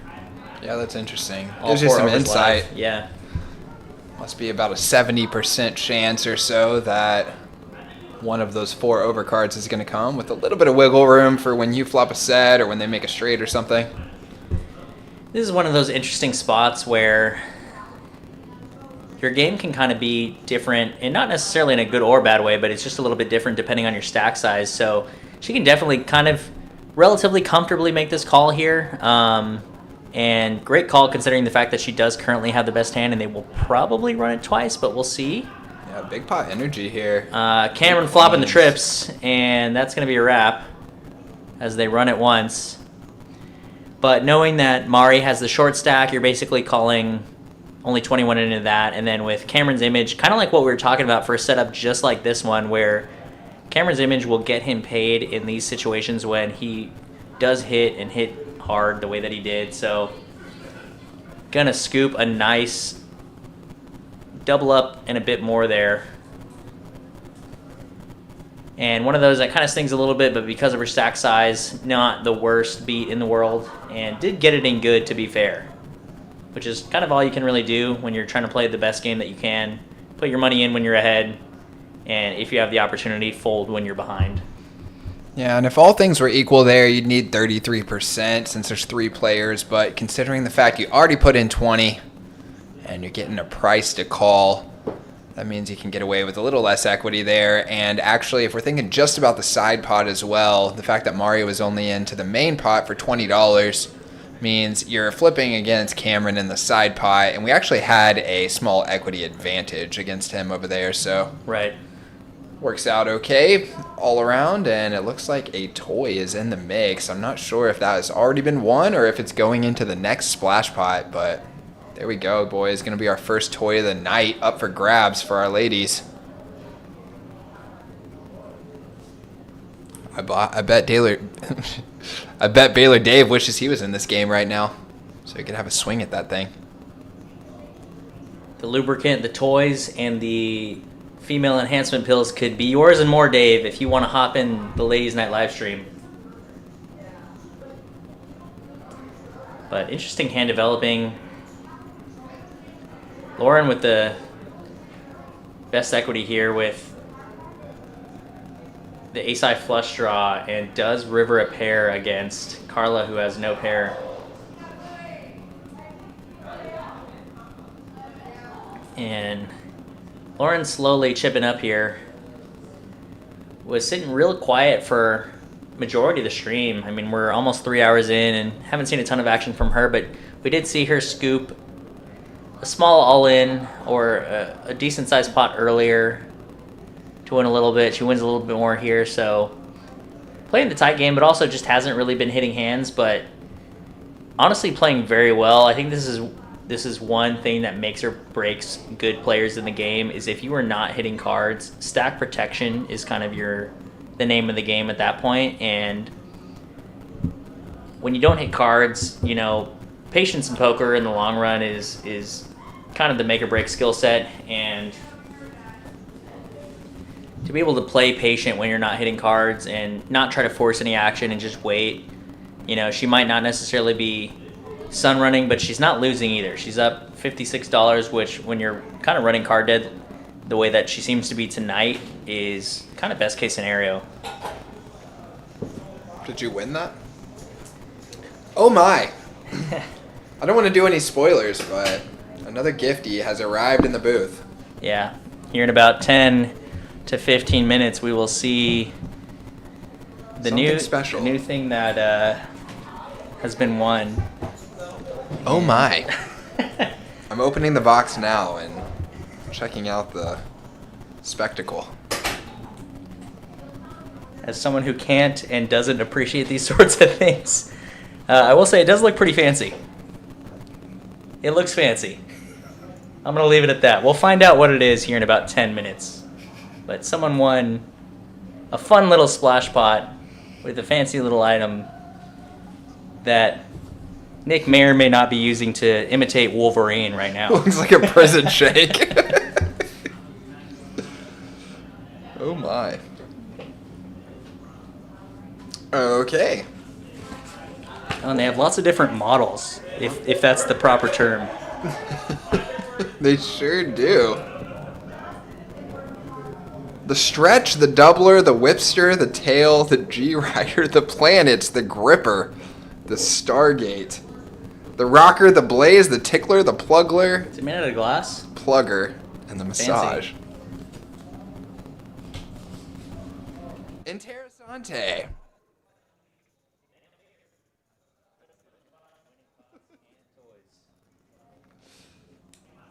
All right, good luck out there, whoever you are. No spoilers on who won. Somehow we're the real winners. Everybody's winning these splash pots, and we're ending up with all the prizes. I know all the toys are in the booth. Yeah, to hold for temporary right now. They're probably wondering what's happening in the booth out there. Yeah, when I went out to re-up us on the Dos Equis, I did tell them that I thought that we were having more fun in here than they were out there, and they took that as a challenge, and looks like they're looking to take that card. So stay tuned in as we'll see a fun splash pot here in a little bit. You guys will get to see what the prize is that we just teased. Yeah, I actually went out there whenever you stepped out to get the Dos Equis and gave the lube to them and said, all right, you guys can have this back. Me and Josh are finished. What was the reaction on that? They laughed. They loved it. We're They finished. loved it. They said, what's going on in the booth in there? As it slips out of your hand. Oh, careful there. It's a little slippery. Oh, boy. As Christy is modeling it for promotional purposes in her stack there. Oh, there we go. That's right after I took it out to her, I believe. So there you go, guys. You can see what was up for grabs, what we were describing in the booth.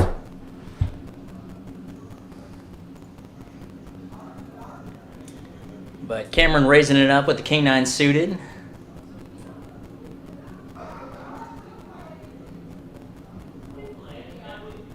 Carla's going to make the call with the best of it, ace high here. Poison Ivy, a pair of her own, is going to go set mining. One of her outs is gone. Dallas has got 10-6 suited here. And we do have a king high board, so Cameron going to take a commanding lead here. Great board when you're the pre-flop aggressor.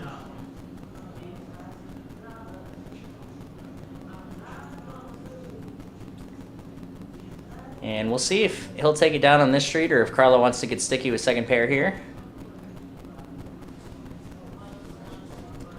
And she does want to peel one. So does Poison Ivy. Gonna go set mining here. Put the K6.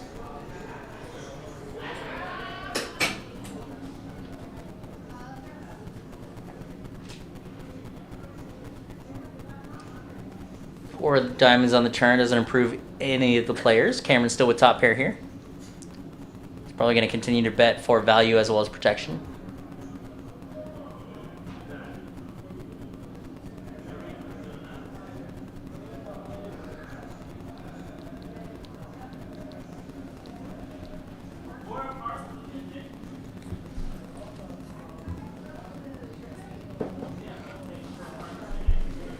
And Carla going to come in with the sticky call here.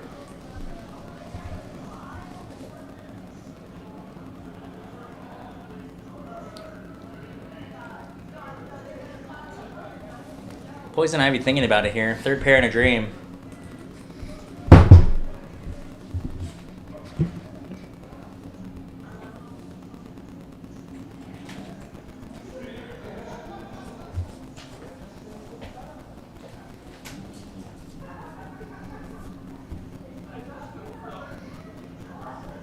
Does make a good laydown.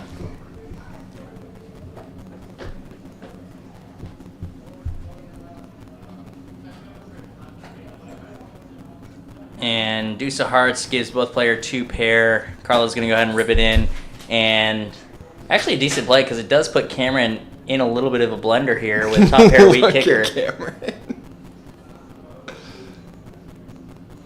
Wow! Wow.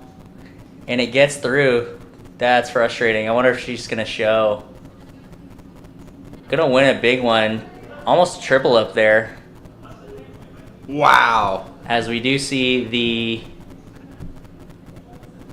the blue scepter coming coming into play here. This may or may not be the item in question that we were teasing here. So going to be a fun next hand as we see who's going to be the victor of said blue scepter. Which, apparently the proper use of that is, with that little gripper there on the end, is to use it sort of like a Wolverine type of claw. Exactly. That's why I was trying it out. Just had to make sure it was working properly.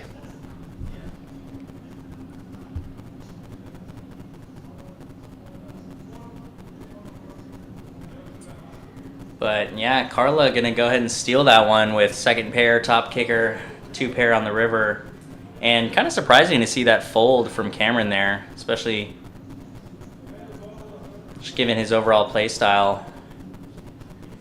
I think for $67 I would have expected a crying call. He's got 239 in his stack, but does make a disciplined laydown, which I don't necessarily hate with a weak kicker like that.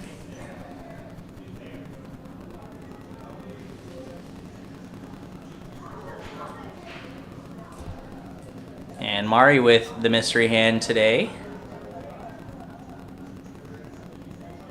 Ari has a hard draw. 3 spades on the turn. Poison Ivy with second pair. Which so far appears to be the best hand considering we cannot see what Mari has. She is weighing her options.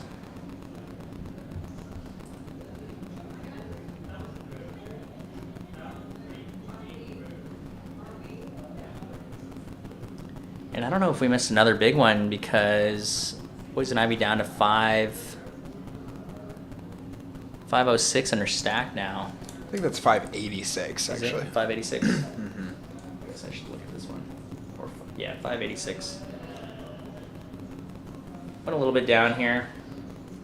There's a nice good look at our splash pot. And it might have been against that top pair of jacks hand against the set that Nicole had. Nicole taking a commanding lead as the chip leader now. Might be head-to-head with Dallas, though. And pair jack's going to be good here. Yep, 2 mucks. So Nicole sitting on 730 now the current chip leader.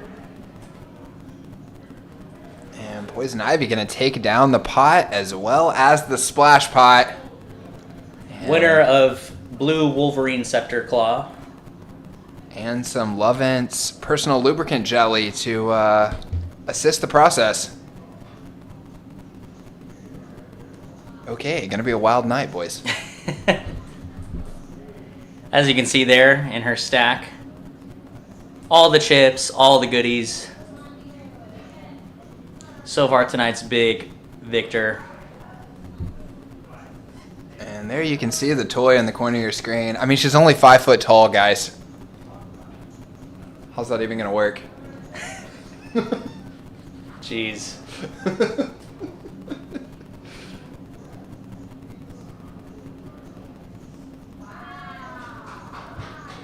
Oh, she loves it. The genuine belly laugh.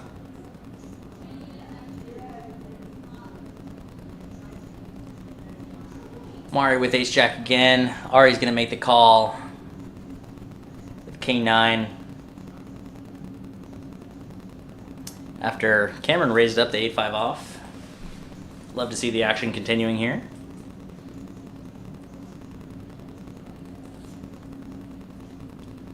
And does flop top pair here.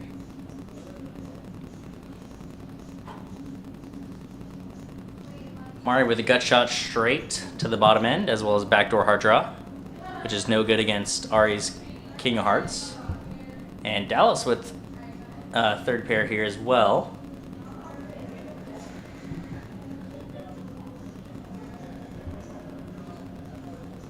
But it's going to get it through here.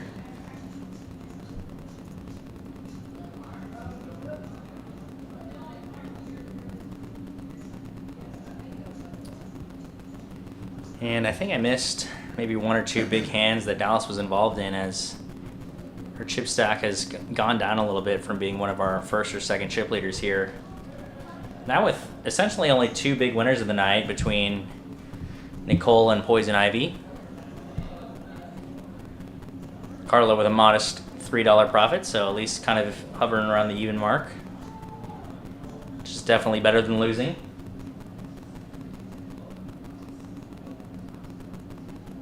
Okay, we're now going to go ahead and raise up the Jack 9 here to 12.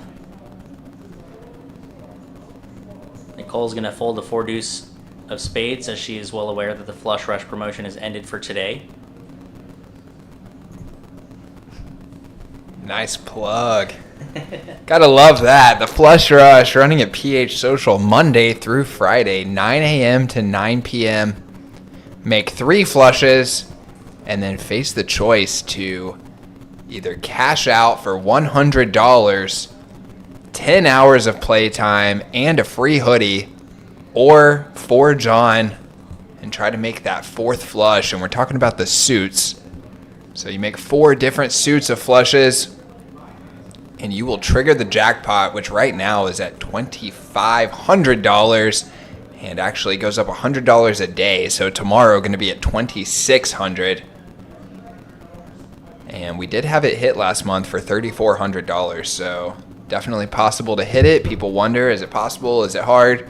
We see people get 3 of them pretty frequently. Yeah, a lot of people taking the $100 payout, the free time in the hoodie. Especially shout out to Kingsley, one of our very loyal members here. He's hit 3 quite often. He's got a hoodie in almost every color at this point. Good for him. And taking the guaranteed $100, especially considering how hard it is to hit 4 flushes. It is possible, but it is difficult. We've had 2 people lifetime hit and win. Rick won $3,400, and then I think we had someone win around $1,500 or so. Yeah, that was Sean, I believe. Haven't seen Sean in a minute. Yeah, it has been a couple of weeks, hasn't it? Yeah, and actually Kingsley, a couple of days ago, hit 3, took the payout, and you actually have to have $20 in the pot to qualify for Flush Rush. So he took the payout, and then soon after got involved in a hand where he made the flush with the 4th suit. and would have won the jackpot, except that there was only $18 in the pot. Oh, yeah. And he took it down, got folds when he tried to bet, and would have probably been crying himself to sleep had he have not taken that $100 payout, because then he would have gone home with nothing and been $2 short in the pot of triggering that $2,500 jackpot. Always good to take the payout, but definitely, if you want to go for it at any time, you should. And if it's earlier in the day, my personal threshold is around the 5:30 mark. If I hit 3 by 5:30, I'm going to run it. If it's 6 or later, figure might as well just take the guarantee. Yeah. Also, the time definitely relevant, and then also the size of the jackpot.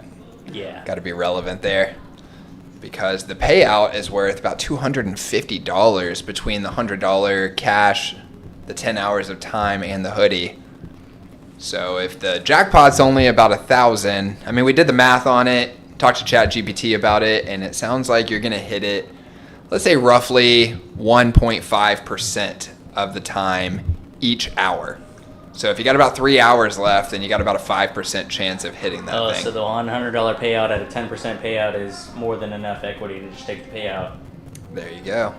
But once we get up into the $3,000 to $4,000 range on the jackpot, if you got several hours left, then maybe you start thinking about it, And before, when it used to be where you could choose, do you want to take a $100 payout, or do you want to take 10 free hours of time?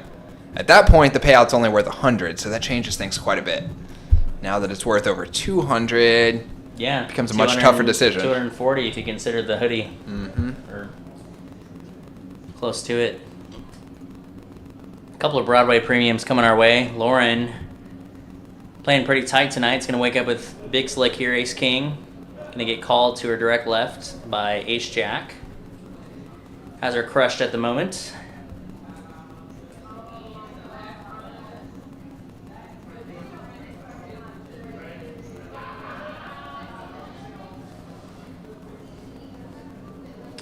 But Mari going to come out way in front. Wow, 3 players with an ace. The case ace comes out, and Mari with top 2 pair.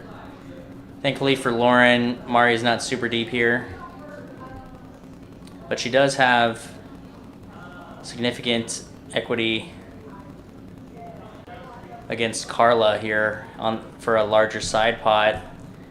Now it's interesting that the graphics are showing that Lauren's equity is behind Carla's here. I think it's just factoring in the total of the hands, factoring in Mari's as well, as I would assume that she would have more equity than Carla, but I guess there's more jacks available in the deck. Yeah, that has to be it. That's quite odd, isn't it? But in the side pot, she's actually crushing her. Yeah. In the main pot, she's losing by 1%.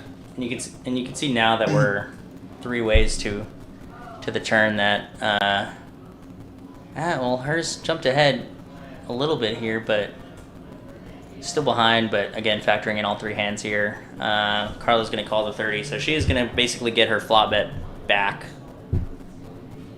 on the turn in a side pot, and probably a little bit more here if she gets value on the river, but does go check. Mari's going to win a big one, and Lauren's going to get basically a flop bet back as a rebate from the side pot on the turn. And bang, look at that. Cameron and Marichu both competing for that highest VPIP.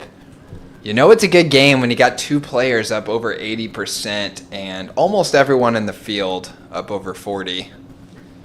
Yeah, with 5 out of 8 players up at or above the 50% mark, so definitely an action-packed game here. Love to see it. They're having a good time.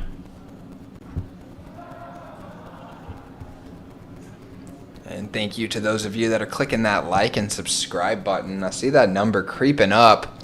If you're in the chat and you haven't hit like for us yet, just click that thumbs up. It's absolutely free to you and helps out the room a lot. That's the only payment we request for these things. And quite a lot of work goes into it between the whole team running the show, all of our players showing up and being willing to get on stream and expose their hands for you guys. All you got to do is just one little favor. Just click that like button. And Mari might be on the beginning of a heater after that last hand. His very next hand, after scooping a big one and doubling up, it's He's gonna wake up with pocket kings and gonna get called in 3 spots here. $63 to a flop. Dallas not really with much here. Cameron with some super backdoor draws as well as ace high. Queen of diamonds comes in. Cameron's going to turn the nut flush draw, and board's getting a little bit wetter for pocket kings, so Very spicy card here. I do like the jam here. If this was deeper stack, you might want to have a little bit more pot control considering a flush came in. But, oh, and wow, is going to get called in both spots here. And if she can hold, is poised to get a fantastic triple up here. Go from her remaining $25 in that last hand to potentially having around $600 now. That'd be incredible. That would be incredible. In 2 hands is crazy. Yeah, kind of a cooler turn card for Dallas, who turns top pair. Cameron with the gut shot to, or not a gut shot, but the nut flush draw. But Kings is going to take it down, and I guess considering the overall pot stack sizes and side pots, she does win 287 off of that, and is going to be in the $400 or so mark. But from being around the $30 to $40 to $400 mark, that's a 10x in 2 hands. Yeah, dude, she had $30. Now she's got $430. That's pretty wild. Incredible right there. recovery. Just goes to show that you guys should all be at 88% VPIPs at your local tables, especially here at PH Social. Please come by, play the 1-1 with us, and have an 88% VPIP. Because you can 10x your money in 2 hands. Not financial advice.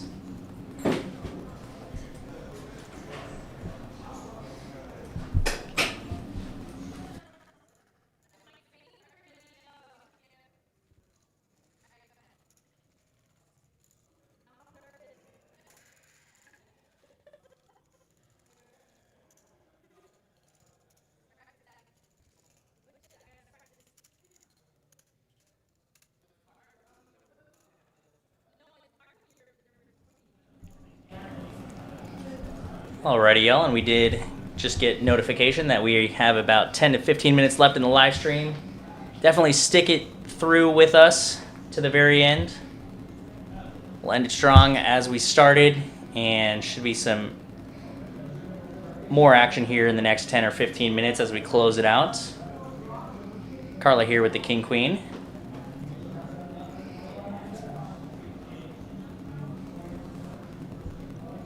Poison Ivy's going to make the call with the offsuit Robbie. And Cameron waking up with a premium here, ace jack of clubs.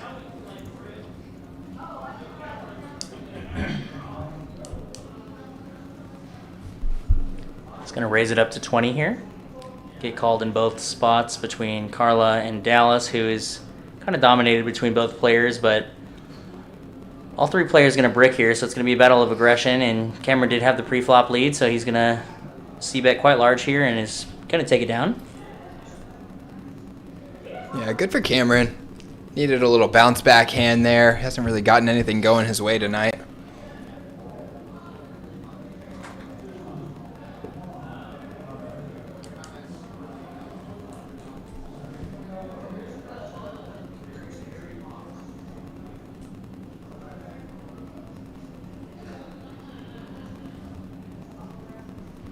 And let's continue to see those likes for a potential $1,000 pot and or $1,000 stack before we end the stream.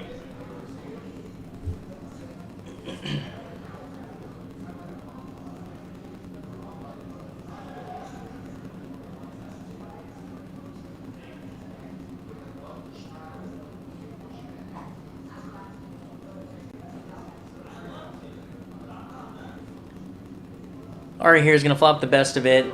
King 10 suited. Lauren here with second pair. Mari and Cameron both with bottom pair here. Cameron the only player with a spade.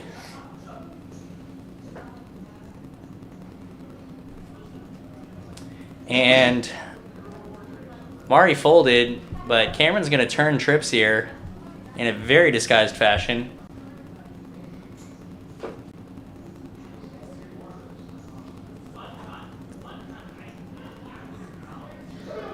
And he's going to raise it up on a draw-heavy board. 2 flush draws.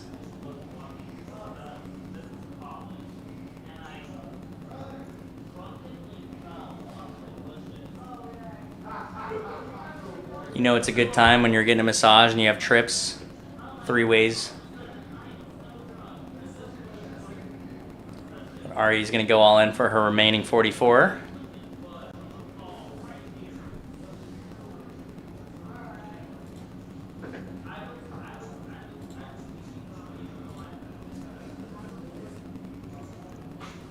And Poison Ivy does get out of the way.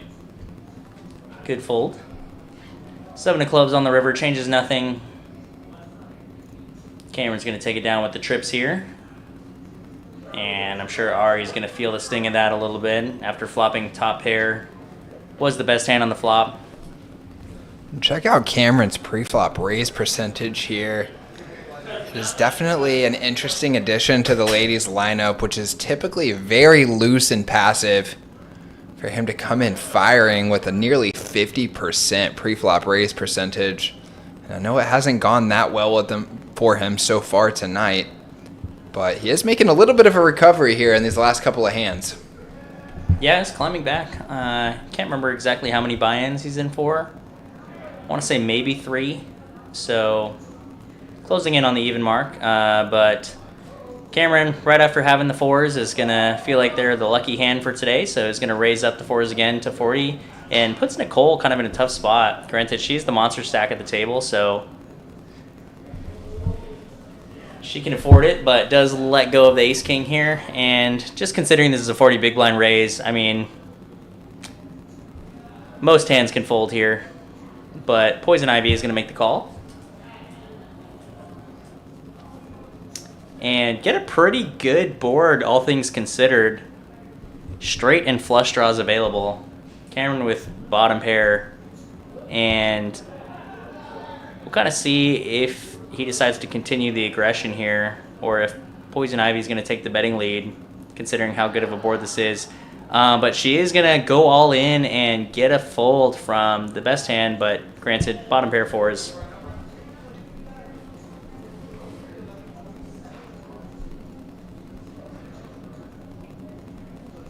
Commentator Nick is shocked in silence at the sheer majesty of Poison Ivy's play in that was able to take down an easy $40 in that hand. We're off to Vegas, boys. That'll buy us 1 roulette spin. Oh boy. Yeah, you could tell, you could see the brief frustration on Nicole's face as she's like, I've got ace king, like what am I supposed to do here? But yeah, 40 big blind raise, even though it's a 1-1 game. I mean, she's got 800 or, you know, just under in her stack, but $40 is $40. She would have called, whiffed the flop, and then basically just have donated. So I actually don't mind that fold. Especially considering specifically it's the end of the stream. I think if it was these players are playing regular and, you know, still plenty of time to go on, she might even 3-bet her jam there, but Poison Ivy continuing her hot streak for the entire of the stream here. Going to flop bottom set on a very wet board. 2 players with a flush draw. Carla with top pair here. And Dallas with an open-ender. Mari with the flush draw, the better flush draw, as well as a gut shot to an 8 here. And I'm sure Poison Ivy is going to continue with some serious aggression here for protection.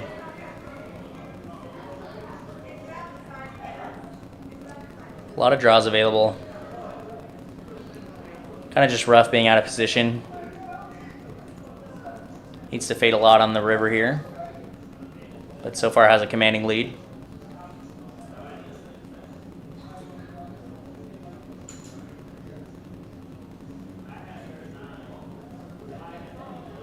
And does fill up, so all doubts are gone here. And could have been a spicy one as Jack 10 got out of the way. I'm kind of surprised to see that. I guess after the king comes out, but Jack 10 would have been a world in pain here with trips. But Poison Ivy going really milky on this board, which, considering that we can see her opponent's holdings, makes sense. Nobody really with anything here. Might have even been a blocker bet to get a raise from a 10 there. But unfortunately the 10 folded out on the turn. King was kind of an action killer card. but she's going to take a nice one down. And closing back in to be the second chip leader of the night.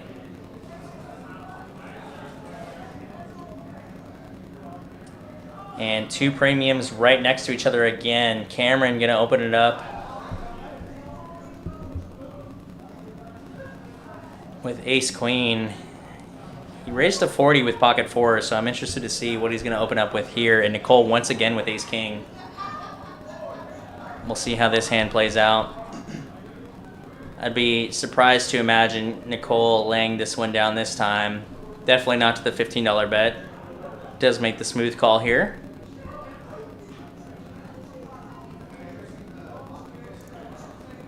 And we're definitely poised to see some collision between these two here. Dallas is going to make the call with the suited king 8.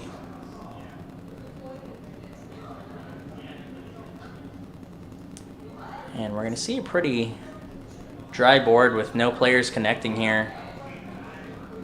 Cameron with the pre-flop aggression is going to c-bet and likely to get through here.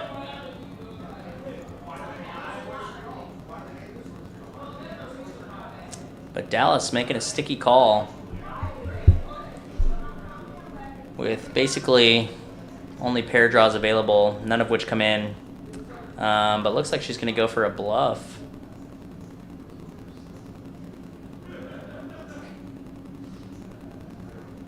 Do like that play. Floats the flop and then goes for a bluff here on the river, and Cameron's got no pair, so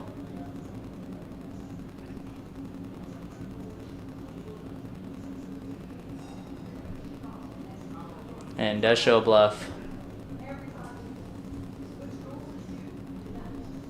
Gonna win a decent one there. Pure aggression. Yeah, Dallas is definitely one of the more active, aggressive, tough female players that we've got in our ladies' night lineup. Feels like every week I see her making some moves that I never see any of the other ladies making. Coming with the aggression there on the river and getting the best hand to fold. And it's always nice to make your opponent fold a hand beating yours somewhere along the way. But on the river, if you're losing, you got 0% equity. So anytime you can bet your opponent off of 100% and steal that entire pot, I mean, that is good for the ROI.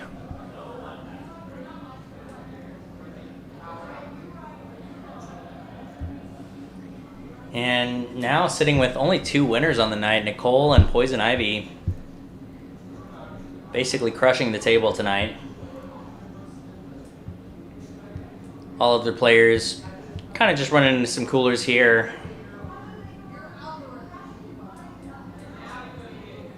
We have a combination of run good from Poison Ivy's seat and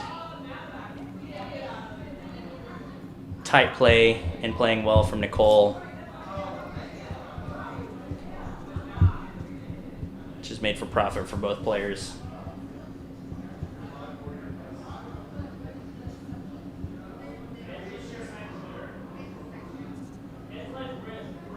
We should be closing in on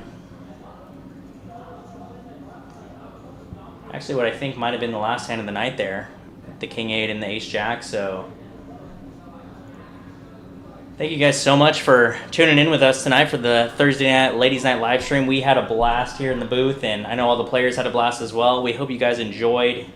It's definitely a fun time, having some drinks, having some laughs, talking about goofy stuff, and enjoying the poker in the middle of it as well. So we appreciate all of you guys in the chat. Again, if you haven't left a like, we'd love it if you did.